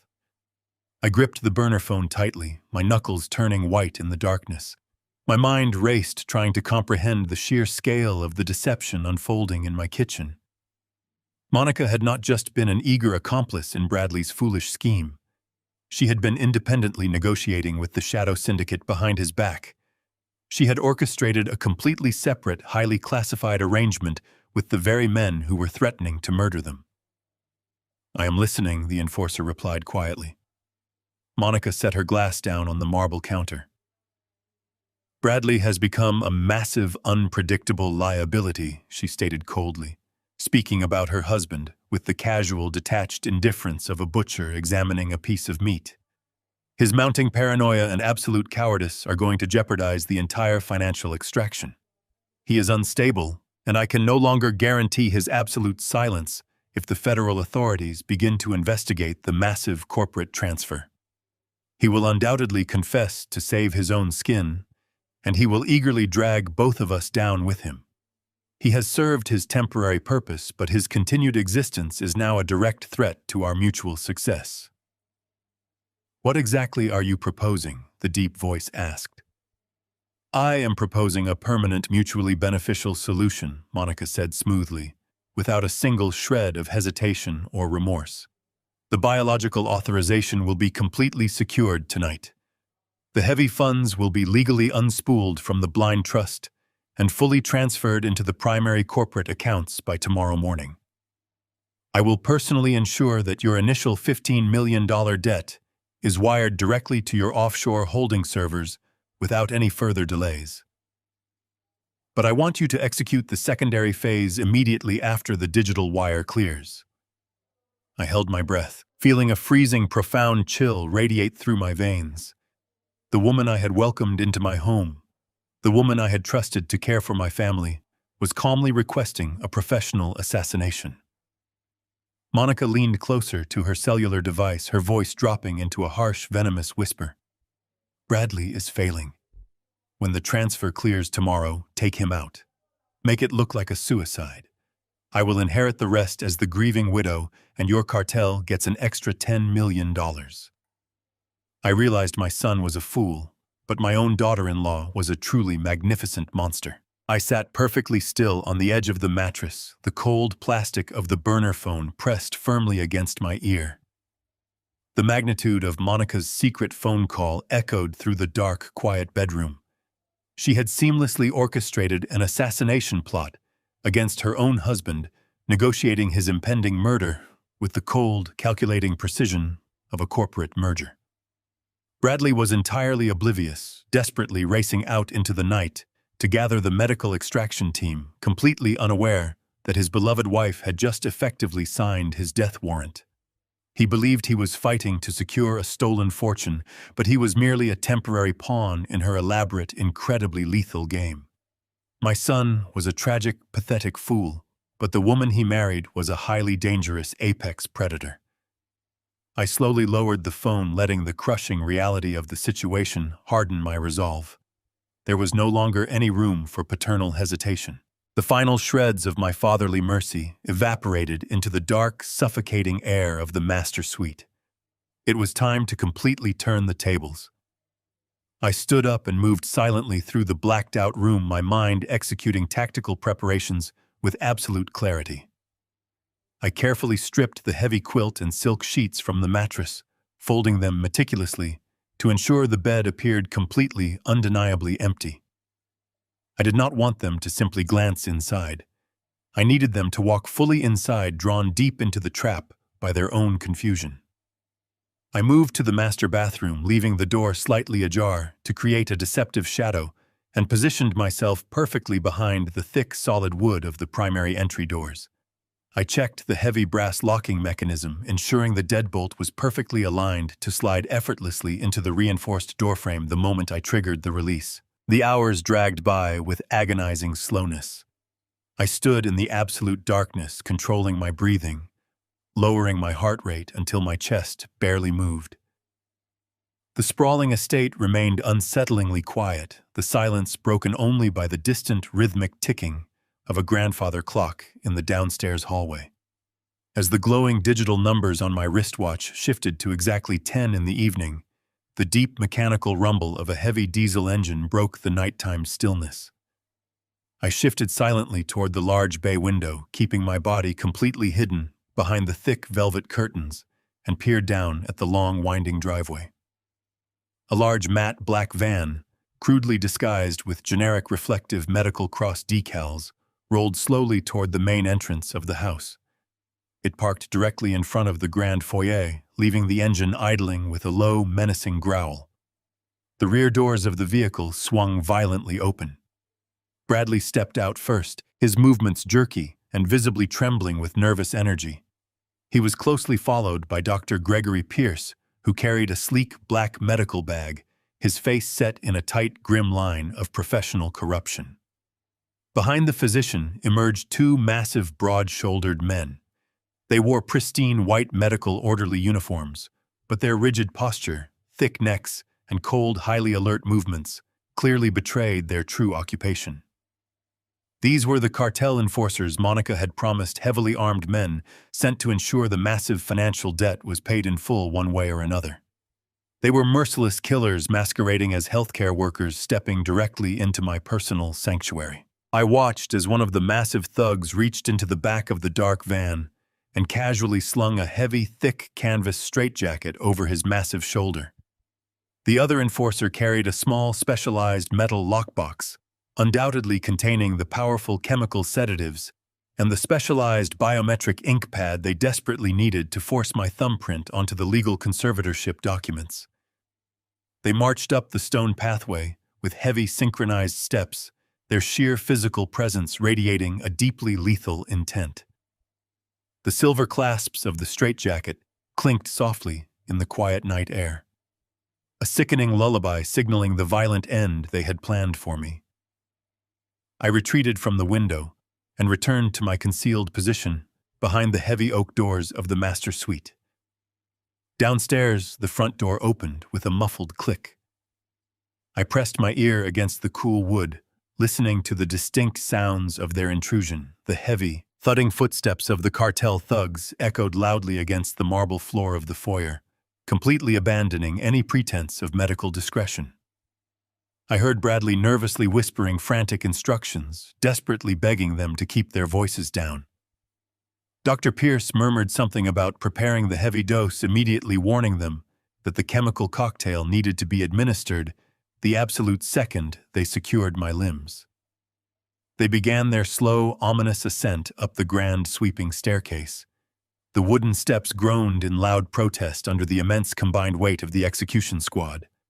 I tracked their steady progress with flawless precision, matching the sound of their heavy boots to the exact layout of the expansive second-floor hallway. They reached the top landing and paused. A heavy, suffocating tension immediately filled the air directly outside my bedroom. I heard the soft, nervous rustling of Bradley shifting his weight from foot to foot. He whispered to the doctor, asking if the massive sedative dose would permanently damage my heart. The cartel thug immediately growled at my son, ordering him to shut his pathetic mouth and unlock the door. The sheer naked contempt in the enforcer's deep voice mirrored Monica's earlier rage perfectly. I heard the sharp metallic scraping of a key sliding clumsily into the heavy brass lock. Bradley's hands were clearly trembling so violently that he could barely manipulate the simple mechanism. Finally, the deadbolt clicked loudly backward. The brass handle turned slowly, whining softly, in the dead quiet of the corridor. The heavy oak door was pushed gently inward, swinging wide to reveal the pitch-black expanse of the master suite. Bradley stepped cautiously over the threshold, his breathing ragged and shallow. The doctor and the two massive cartel thugs crowded closely behind him, their broad shoulders practically filling the large doorway. They paused in a tight clustered group, staring into the darkness. Bradley reached out and flicked the wall switch, instantly flooding the room with bright, blinding overhead light. He let out a sharp, confused gasp. His eyes darted frantically across the large room, scanning the perfectly stripped mattress, the empty armchairs, and the vacant corners. He stood completely frozen, his mind entirely unable to process the highly anticipated, deeply terrifying reality facing him.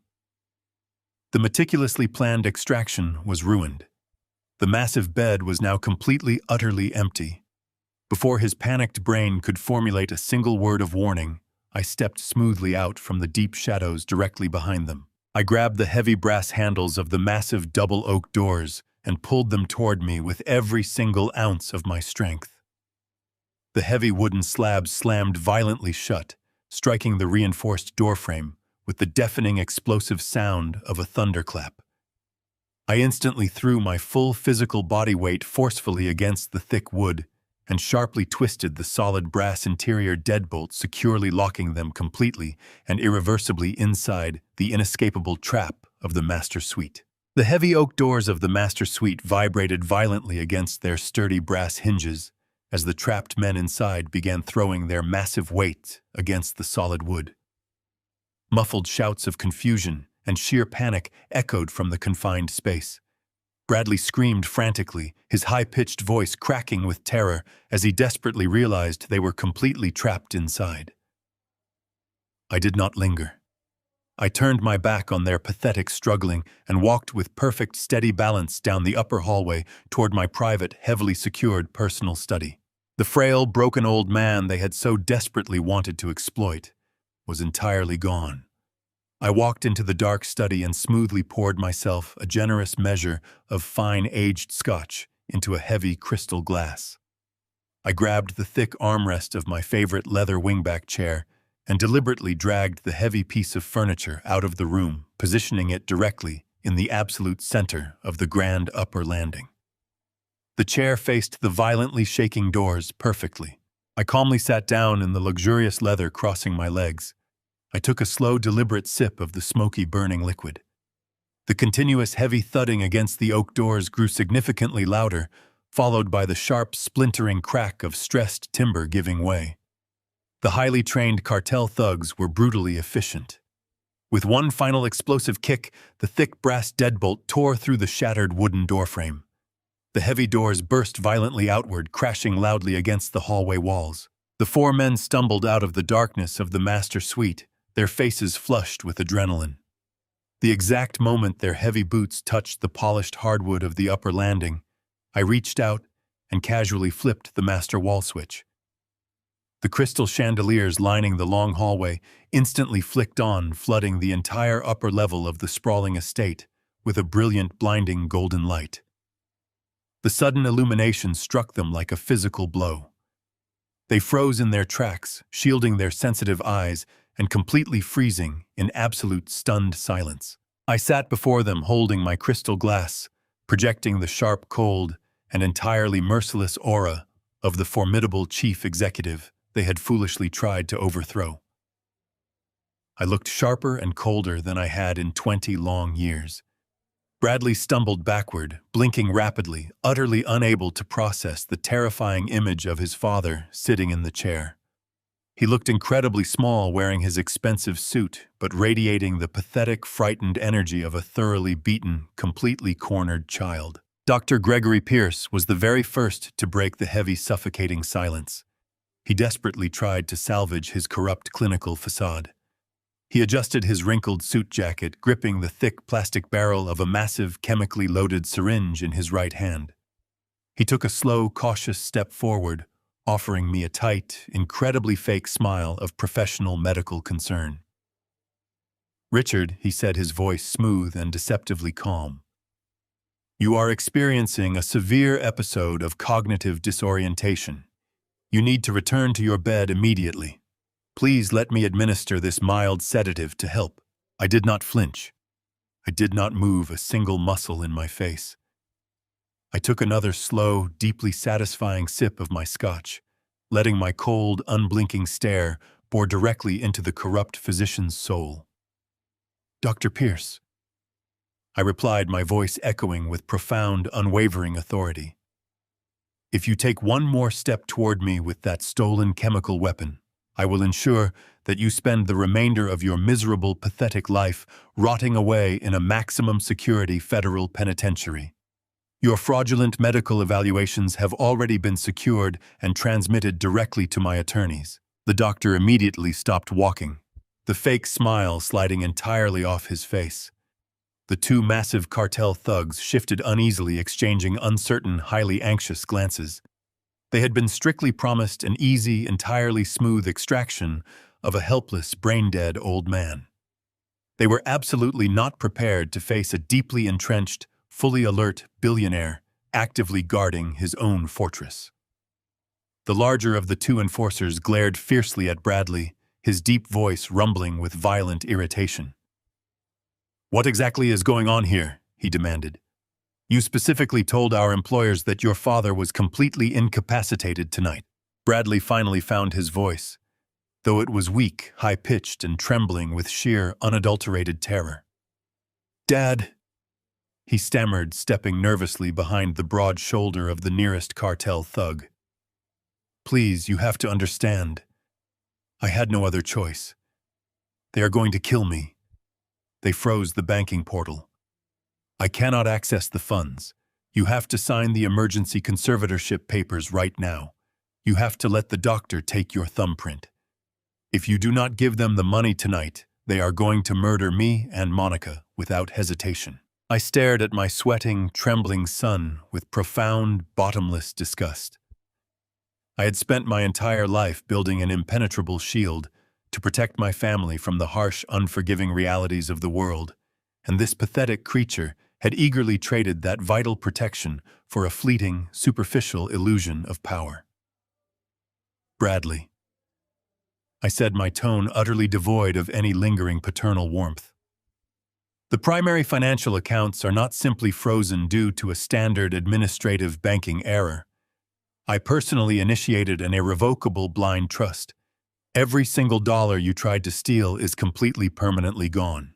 The devastating words hit the small group like a physical shockwave. The cartel enforcers instantly realized the massive financial prize was no longer on the table. Their hostile, aggressive posturing immediately shifted away from me and focused entirely menacingly upon my son. Bradley let out a high, panicked gasp, shrinking back against the wall as the two massive thugs turned their furious, violent glares in his direction. He was completely out of time, utterly out of leverage, and entirely surrounded by lethal enemies. But the true absolute depths of his horrific nightmare had not yet begun. He began to openly weep, begging the thugs for more time, promising them that he could still find a way to access the vanished corporate millions. He pleaded for his life desperately, invoking the name of his beloved wife, claiming that Monica would somehow figure out a brilliant solution to save them both. I reached smoothly into the pocket of my jacket and retrieved a small, sleek, black remote control that governed the integrated smart home automation system of the entire estate. I rested my thumb gently against the primary play button, locking eyes with my son. "I do not think your lovely wife is going to be of any assistance to you tonight," I stated coldly. I pressed the small button. Instantly, the crystal-clear, highly amplified audio recording of Monica secretly selling Bradley out to the cartel blasted loudly through the hidden surround sound speakers lining the hallway ceiling. Her vicious, calculating voice echoed around us coldly, arranging his immediate assassination and planning to enthusiastically inherit the remaining fortune as his grieving widow. The audio clip finished playing, leaving a ringing, catastrophic silence in its wake. Bradley stood completely paralyzed, his entire world crumbling into dust, as he turned his head and stared at the empty staircase in pure, shattered horror. The devastating echo of Monica's voice faded into the architecture of the upper landing, leaving a thick, suffocating silence. Bradley slowly turned his head away from the empty staircase, his eyes wide and completely hollow. He looked like a man whose soul had been violently ripped from his body. The absolute certainty of his wife's love, the foundational pillar of his treasonous operation, had just been exposed as a fatal illusion. He had destroyed his relationship with his father, ruined his career, and mortgaged his life to the cartel, all for a woman actively plotting his murder. Before Bradley could speak, the sharp, frantic clicking of designer heels echoed rapidly up the staircase. Monica burst onto the upper landing, her face flushed, her breathing ragged. The sound of her own secret conversation playing over the audio system had drawn her out of the kitchen in a blind, desperate panic. She stopped dead in her tracks the moment she reached the top of the stairs. Her terrified eyes swept over the shattered remnants of the master suite doors, the two cartel enforcers, the weeping frame of her husband, and finally me. I remained seated in my wingback chair, swirling the amber liquid in my glass, watching her carefully constructed world disintegrate. Monica opened her mouth to speak desperately, searching for a plausible lie to explain away the audio recording, but no words came out. Bradley stared at her with a sickening mixture of profound grief and boiling hatred. He took a single unsteady step toward her, his hands balled into trembling fists. He finally understood. He was nothing more than a disposable stepping stone in her ruthless pursuit of wealth. The larger of the two cartel thugs, however, possessed absolutely no interest in witnessing a crumbling marital dispute. The dramatic revelation of Monica's betrayal was irrelevant to his primary objective. He was a professional enforcer sent by extremely dangerous men to collect a massive $15 million debt, and he had just learned that the primary financial accounts were entirely frozen. The emergency conservatorship avenue to quietly transfer the corporate funds was undeniably dead. The careful extraction protocol had failed. The muscular thug let out a low, guttural growl of pure frustration. He reached up with a massive hand and violently ripped the white medical orderly mask away from his face, tossing it carelessly onto the polished hardwood floor. The charade of the polite medical professional was officially over. He turned his intimidating frame entirely toward me, his dark eyes narrowing into cold, merciless slits. He took 2 heavy, deliberate steps forward, closing the physical distance between us. His right hand slipped smoothly beneath the pristine white fabric of his medical scrubs. When his hand emerged a fraction of a second later, the atmosphere in the hallway instantly shifted from tense negotiation to immediate lethal danger. He was gripping a heavy matte black semi-automatic pistol. A long cylindrical sound suppressor was threaded tightly onto the barrel, transforming the deadly firearm into a highly efficient tool for murder. He raised the weapon with practiced precision, aiming the dark, hollow muzzle directly at the center of my chest. The absolute unyielding reality of extreme violence flooded the upper landing. Dr. Gregory Pierce let out a sharp, pathetic squeak of terror. The corrupt physician stumbled backward, dropping his medical bag and the massive chemically loaded syringe onto the floor. He raised his trembling hands in the air, his face completely drained of color. He had eagerly signed up for a highly lucrative, fraudulent medical conspiracy. He assumed he would simply administer a heavy sedative and collect a massive paycheck. He had absolutely never agreed to participate in an armed cartel execution. He pressed his back tightly against the hallway wall, paralyzed by the sudden appearance of the suppressed weapon. The cartel enforcer ignored the whimpering doctor. His dark, emotionless eyes remained locked entirely on me. "Listen to me very carefully, old man," he rumbled, his deep voice echoing with deadly authority. "The quiet legal route is officially dead.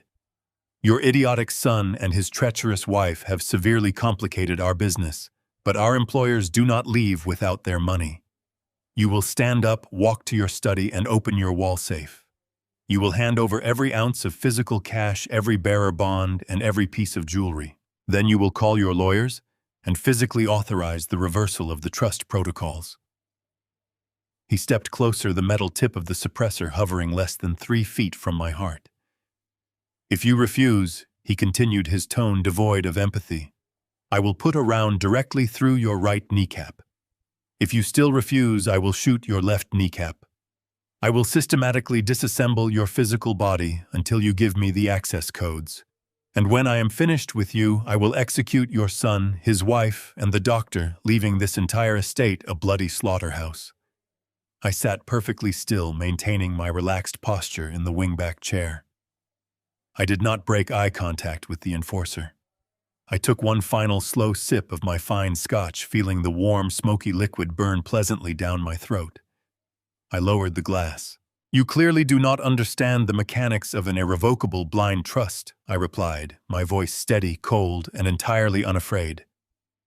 "The entire purpose of the financial vehicle is to remove all authorized control from the original owner. I am completely locked out of my own accounts. I could not reverse the monetary transfer even if I desperately wanted to. And my private safe contains nothing more than sentimental family photographs and old tax documents. There is absolutely nothing in this house for you to steal." The thug sneered, his finger tightening visibly on the curved metal trigger of the suppressed pistol. He clearly did not believe me, or he simply did not care about the complex logistical realities of Swiss banking law. "Then we will start with the knees," he growled, preparing to fire the first crippling shot. Before the hammer could strike, the deafening explosive roar of shattering glass violently interrupted the standoff. The massive architectural windows lining the front of the grand staircase blew inward with a spectacular, thunderous crash. Thousands of razor-sharp shards of broken glass rained down onto the polished hardwood floor, sparkling in the golden light. The sudden, violent breach sent a massive shockwave of displaced air through the upper landing. The enforcer instinctively flinched, his finger momentarily pausing on the trigger as the chaotic noise filled the estate. through the shattered, gaping holes in the thick glass, cutting precisely through the swirling cloud of dust and falling debris. A series of bright, blindingly intense red laser sights suddenly pierced the darkness. The brilliant red beams swept flawlessly into the hallway, moving with absolute terrifying military precision. The laser sights instantly locked onto their designated targets. A glowing red dot settled perfectly onto the lead enforcer's chest. A second red beam painted the forehead of the other cartel thug. A third laser illuminated the trembling chest of Dr. Gregory Pierce, while a fourth steady red dot rested directly over Monica's pounding heart. The brilliant red laser sights remained perfectly steady, painting deadly glowing targets directly over the racing hearts of the intruders standing frozen on my upper landing. For a fraction of a second, the universe seemed to hold its collective breath. The armed cartel enforcer, a man who had undoubtedly orchestrated countless acts of ruthless violence, stared down at the blinding red dot, illuminating the center of his pristine white medical scrubs. The supreme, unquestionable confidence that had fueled his murderous threats completely evaporated, replaced instantly by the cold, paralyzing realization that he had walked blindly into a highly coordinated, inescapable federal trap. Before the enforcer could even twitch his finger toward the trigger of his suppressed pistol, the heavy custom-reinforced front doors of the estate were violently blown off their massive hinges. A deafening percussive explosion shook the entire foundation of the house, followed immediately by the overwhelming chaotic roar of heavily armed tactical agents flooding into the grand foyer. Bright, blinding beams of tactical flashlights sliced through the swirling dust and pure darkness of the lower level. The booming, authoritative voices of federal agents echoed rapidly up the sweeping staircase, screaming absolute commands that left absolutely no room for negotiation or resistance. Federal agents, drop your lethal weapons immediately. Keep your hands exactly where we can see them. Do it now. The sheer overwhelming scale of the tactical breach was magnificent to witness. Dozens of agents clad in body armor swarmed up the grand staircase, their assault rifles raised and perfectly sighted on the group gathered helplessly on the landing. The lead cartel thug, calculating his miserable odds of survival in a fraction of a heartbeat, made the only logical decision available to him. He slowly opened his massive fingers, allowing the heavy, matte black suppressed pistol to slip from his grip. The deadly weapon clattered loudly against the highly polished hardwood floor, sliding harmlessly away toward the wooden banister. He slowly raised his thick, tattooed hands high into the air, completely surrendering his false and broken authority to the overwhelming power of the state. The tactical agents descended upon them with brutal practiced efficiency. 3 armored men tackled the lead enforcer, driving his body face first into the hardwood floor with a sickening thud. They wrenched his arms violently behind his back, securing his wrists with thick plastic zip ties. The second cartel thug offered no physical resistance. He immediately dropped down to his knees, lacing his fingers securely behind his head, as agents quickly swarmed him, thoroughly patting him down for concealed weapons before binding his hands. Dr. Gregory Pierce, watching his lucrative fraudulent medical conspiracy disintegrate into a horrifying federal nightmare, let out a pathetic, high-pitched shriek of panic. He frantically raised his hands, shaking his head wildly side to side. "I am a licensed medical professional," he stammered, his voice cracking with absolute terror. "I was simply hired to perform a standard psychiatric evaluation. I have absolutely nothing to do with these violent men. You cannot arrest me." A massive federal agent completely ignored the corrupt physician's desperate pleas. The agent stepped forward rapidly, grabbed the doctor roughly by the lapels of his suit jacket, and slammed him forcefully against the decorative hallway wallpaper. The impact knocked the remaining breath directly out of the doctor's lungs. The agent quickly kicked the doctor's legs apart, forcing him into a wide, vulnerable stance, and thoroughly searched his pockets before snapping a pair of heavy steel handcuffs tightly around his trembling wrists. The medical bag containing the lethal chemical sedatives was immediately confiscated and secured as primary physical evidence. As the chaotic, violent securing of the active threats concluded, a deeply familiar figure calmly walked up the grand staircase. Thomas Kensington ascended the wooden steps with the smooth, unhurried pace of a man taking a casual evening stroll. He was impeccably dressed, in a tailored charcoal suit, holding a thick, expanding manila folder securely in his left hand. He bypassed the loudly groaning cartel thugs and the weeping physician coming to a halt directly in front of my wingback chair. He offered me a brief, respectful nod before turning his sharp, calculating gaze entirely upon my treacherous daughter-in-law. Monica had been completely silent during the tactical breach, her mind undoubtedly racing to formulate a miraculous avenue of escape. Realizing that running was now physically impossible, she instantly resorted to the only weapon she had left. She collapsed dramatically onto her knees, burying her face in her hands, and began to sob with magnificent heart-wrenching theatricality. She looked up at Thomas, her wide eyes brimming with perfectly manufactured, incredibly convincing tears. "Thank God you are here," she cried out, her voice trembling with artificial relief. "These horrible, violent men broke into the house. They forced Bradley to bring them here. They were going to kill Richard. I tried to stop them. You have to believe me. I was just trying to protect my family." Thomas stared down at her with a look of profound, unyielding disgust. He did not say a single word.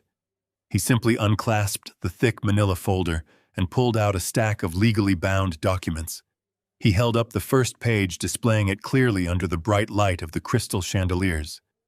"This is a certified expedited toxicology report from the primary medical laboratory," Thomas stated, his voice echoing coldly across the quiet landing. "It conclusively proves the presence of lethal, unauthorized chemical sedatives in Richard's bloodstream, matching the exact haloperidol compound retrieved from your personal kitchen." Furthermore, he continued, pulling out a second document bearing the seal of a federal judge. "This is a highly classified federal wiretap warrant. The authorities have been actively monitoring your private cellular communications for the past 72 hours. We possess crystal clear, undeniable audio recordings of you independently negotiating a brutal murder-for-hire contract with the Miami Syndicate." Monica's theatrical sobbing ceased instantly. The sweet, innocent mask shattered completely, revealing the cold, calculating, incredibly venomous predator hiding underneath. As two female federal agents stepped forward and roughly hauled her to her feet, locking handcuffs tightly around her wrists, she glared at me with pure, unadulterated hatred. She did not utter another single word as they marched her aggressively down the staircase. Bradley was the only one left standing untouched. He was completely surrounded by heavily armed tactical agents, yet entirely ignored a man deemed utterly insignificant. He looked around the hallway, watching his dangerous wife, his corrupt doctor, and his lethal enforcers being dragged away into the night. The terrible, crushing reality of his situation finally settled heavily upon his narrow shoulders. The massive fortune was completely gone. His marriage was a lethal, manipulative lie. His entire life was officially, irrecoverably over. He collapsed heavily onto his knees on the lowest steps of the upper landing, absolutely unable to move any further. He looked up at me, tears streaming down his pale, sweating face, his body trembling violently. "Dad," he sobbed, begging his father to save him from federal prison. "Please help me." Richard walks slowly down the stairs, towering over his kneeling son.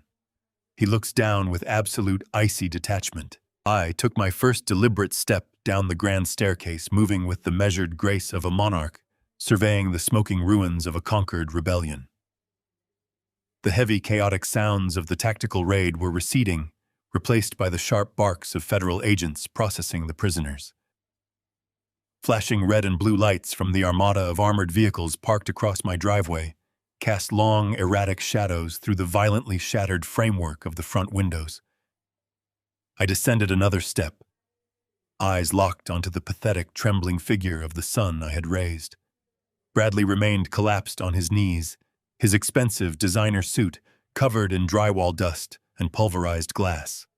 His shoulders heaved with violent, uncontrollable sobs, his hands clutching at empty air as if trying to grasp a lifeline that no longer existed. I reached the bottom landing, stopping inches away from his trembling form. I towered over him, my posture rigidly straight, projecting an aura of absolute, icy detachment. He slowly tilted his head upward, His face was a horrific mask of sweat and genuine terror. The arrogant boy who had eagerly conspired to strip away my freedom was entirely gone. In his place was a hollow, broken creature, finally grasping the apocalyptic consequences of his own monumental stupidity. "Dad, please," he whimpered, his voice cracking into a high, desperate squeak. "You have to stop them. You have to tell Thomas to call off the agents. I cannot go to a federal prison. I will not survive in a place like that. You know I am not a criminal. I was manipulated. Monica forced me into this corner. She poisoned my mind against you. She made me believe you were losing your memory. I did not want to hurt you. Please, you have the best corporate defense lawyers in the country on your payroll. You can afford to fix this. Just release a fraction of the blind trust. Hire a legal team for me. I will do whatever you want. I will spend the rest of my life making this right. Just do not let them lock me inside a concrete cage." His words tumbled out in a frantic rush, a sickening cascade of transparent lies and cowardly deflections. He was willing to throw his wife away, attempting to rewrite history and paint himself as a tragic victim. He reached out with a trembling hand, attempting to grasp my trousers. I took a deliberate step backward, rejecting his touch with profound disgust. I looked down at the weeping man, feeling the finality of my decision harden, like cooling steel within my chest.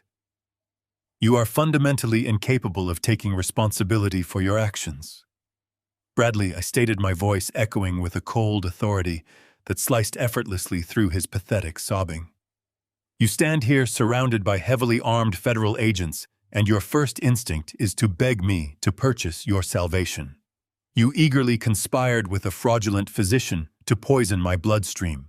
You brought lethal cartel enforcers into the sacred halls of my home. You attempted to steal $15 million of the wealth I spent 40 years bleeding to build. You did this out of pure, unadulterated greed. And you failed entirely because you possess absolutely none of the iron will required to be a predator. You sold your blood for a woman who was actively planning your funeral, Bradley. She was negotiating the price of your assassination while you were rushing out to fetch her executioners. If I were to magically dismiss these federal charges tonight, those cartel enforcers would butcher you before the sun crests over the horizon. They would skin you alive for losing their money. Federal prison is the absolute only place on this earth the cartel cannot reach you. I am not simply sending you to a concrete cell. I am literally saving your miserable life. But you will serve your time without a single cent of my corporate wealth. I will not fund your defense. I will not pay for a legal team. And when you finally step out of that cage, you will no longer bear my name. You are entirely stripped of your inheritance, your privileges, and your legacy. You are no longer an Alden. The absolute finality of my verdict struck him with the devastating force of a physical blow. Bradley let out a hollow wail, collapsing forward until his forehead rested against the dusty floorboards, his body convulsing with the gravity of his absolute ruin. A sudden, sharp burst of vicious laughter pierced the heavy air of the foyer. I shifted my gaze slightly. 2 federal agents were forcefully dragging Monica toward the shattered main entrance. She had stopped her theatrical crying the exact second she realized her performance was utterly useless. She had listened to my entire speech, absorbing the catastrophic reality of her own impending doom. The wiretap warrants and the undeniable toxicology reports guaranteed she would face a minimum of 20 years in a maximum security federal penitentiary for criminal conspiracy and attempted murder. The sweet, beautifully manicured daughter-in-law vanished completely, replaced by a snarling, venomous creature cornered by the inescapable consequences of her own boundless greed. She twisted her neck around, glaring back at me with cold eyes completely devoid of any human warmth. "You miserable, heartless old bastard," she spat, her voice dripping with pure, toxic hatred. "You think you have won. You think you are so brilliant sitting upon your pathetic throne. You are going to die completely alone in this massive, incredibly empty mausoleum. Your once great legacy is completely dead and buried. Your son is a pathetic coward, and your grand empire will turn to dust." She bared her teeth looking like a feral trapped animal, completely consumed by her own toxic malice. The federal agents did not tolerate her outburst. They yanked her roughly forward, pushing her aggressively through the ruined doorway and out into the flashing lights of the waiting transport vehicles. Her vicious curses faded into the chaotic noise, leaving a profound, cleansing silence in her wake. I stood perfectly still, in the center of the devastated foyer, watching the tactical teams process the final remnants of the shattered conspiracy. Thomas Kensington stepped quietly to my side, his tailored suit a stark contrast to the tactical body armor of the federal agents swarming the property. He held the thick manila folder securely under his arm, his sharp eyes scanning the remarkable scene of absolute destruction and legal victory. The operation was executed flawlessly, Richard. Thomas murmured, his tone maintaining its usual detached calm. The primary cartel enforcers are in federal custody. The corrupt physician has already begun aggressively bargaining for a plea deal, and the localized threat to your personal safety has been entirely neutralized. I slowly nodded, my gaze dropping one last time to the kneeling, broken figure of my son. Two large agents stepped forward, grabbing Bradley firmly by his shoulders and hauling him roughly to his feet. He did not resist. He hung completely limp in their strong grasp, his eyes vacant and staring blankly into the distance, a man whose entire universe had been comprehensively erased. I watched without a single shred of lingering emotion as they marched him out the door. The heavy, suffocating weight of the previous months, the endless paranoia and the bitter deception finally evaporated into the cool night air. The brutal conflict was officially over. I turned away from the shattered glass and walked slowly back up the grand staircase.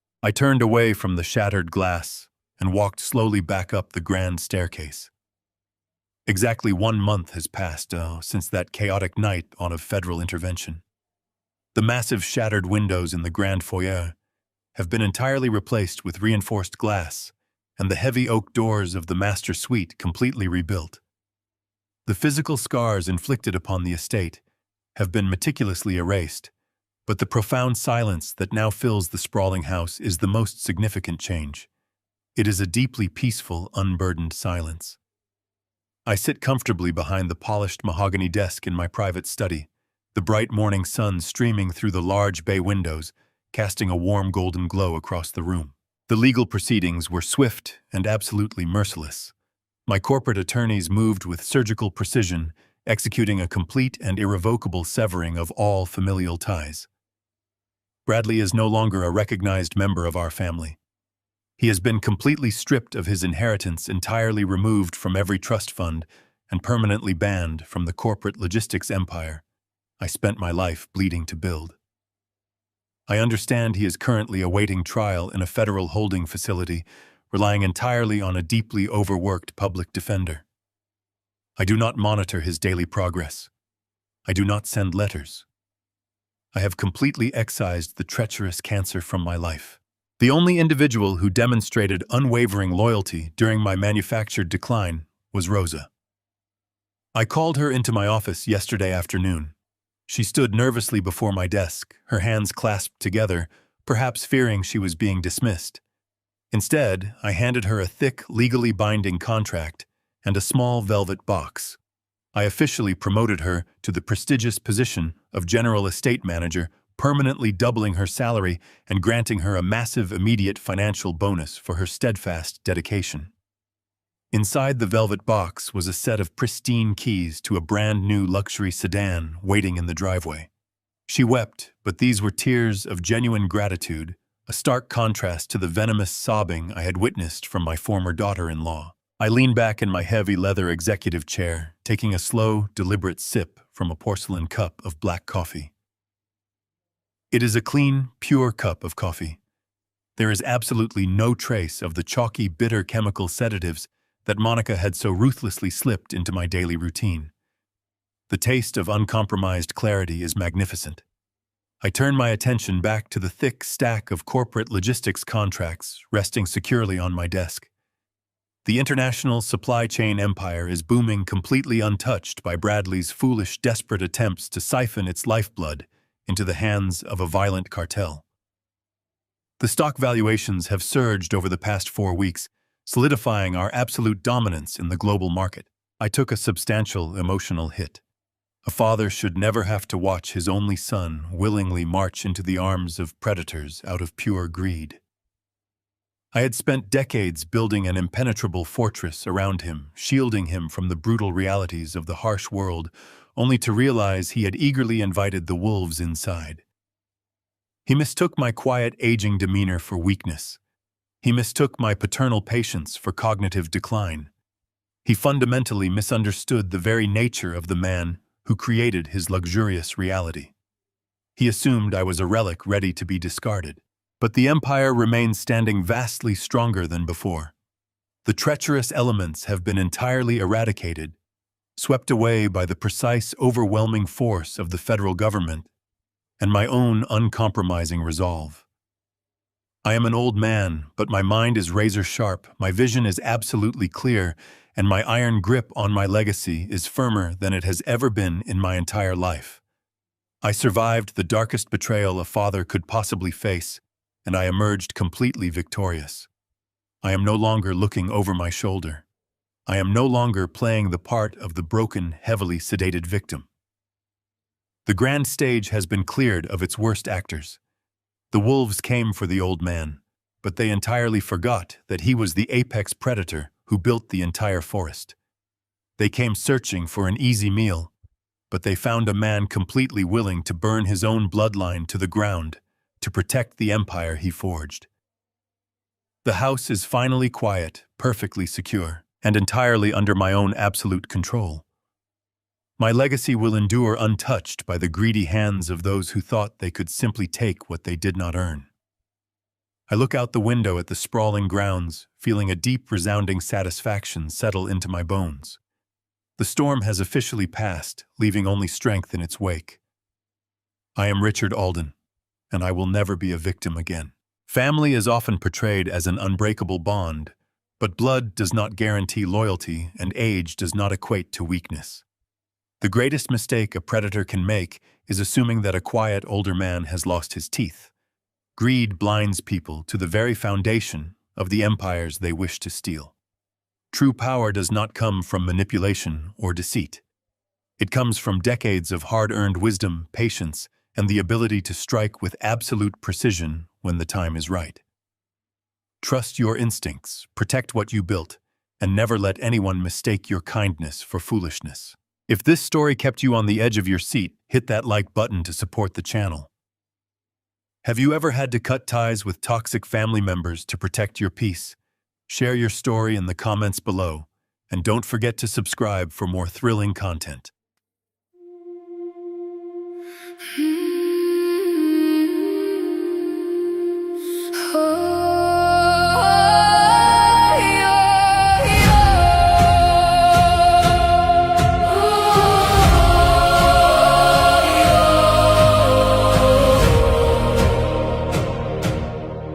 I used to ride upon your shoulders, thinking you could touch the sky.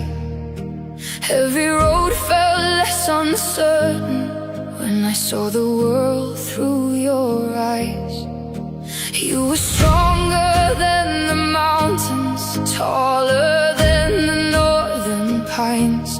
And when the winter winds were coming, you would stand between them and I.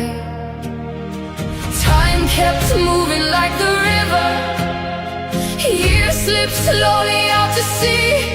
But no matter where life took me, you were always part of me. I am my father's daughter, in every step I take, in every time I choose to stand. When it's easier to break, I carry your courage in my heart, your fire inside my soul. And though the years keep moving on, your love still leads me home.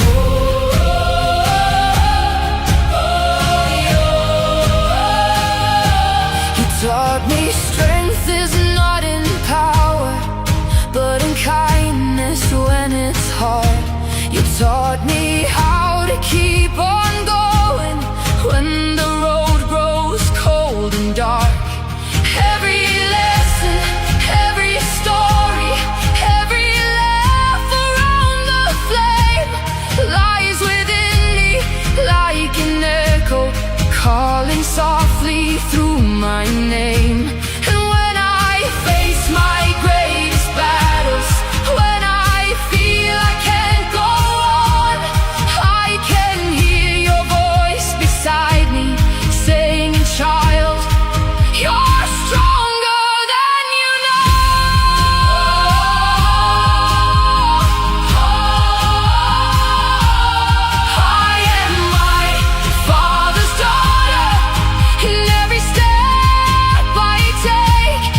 leads me home.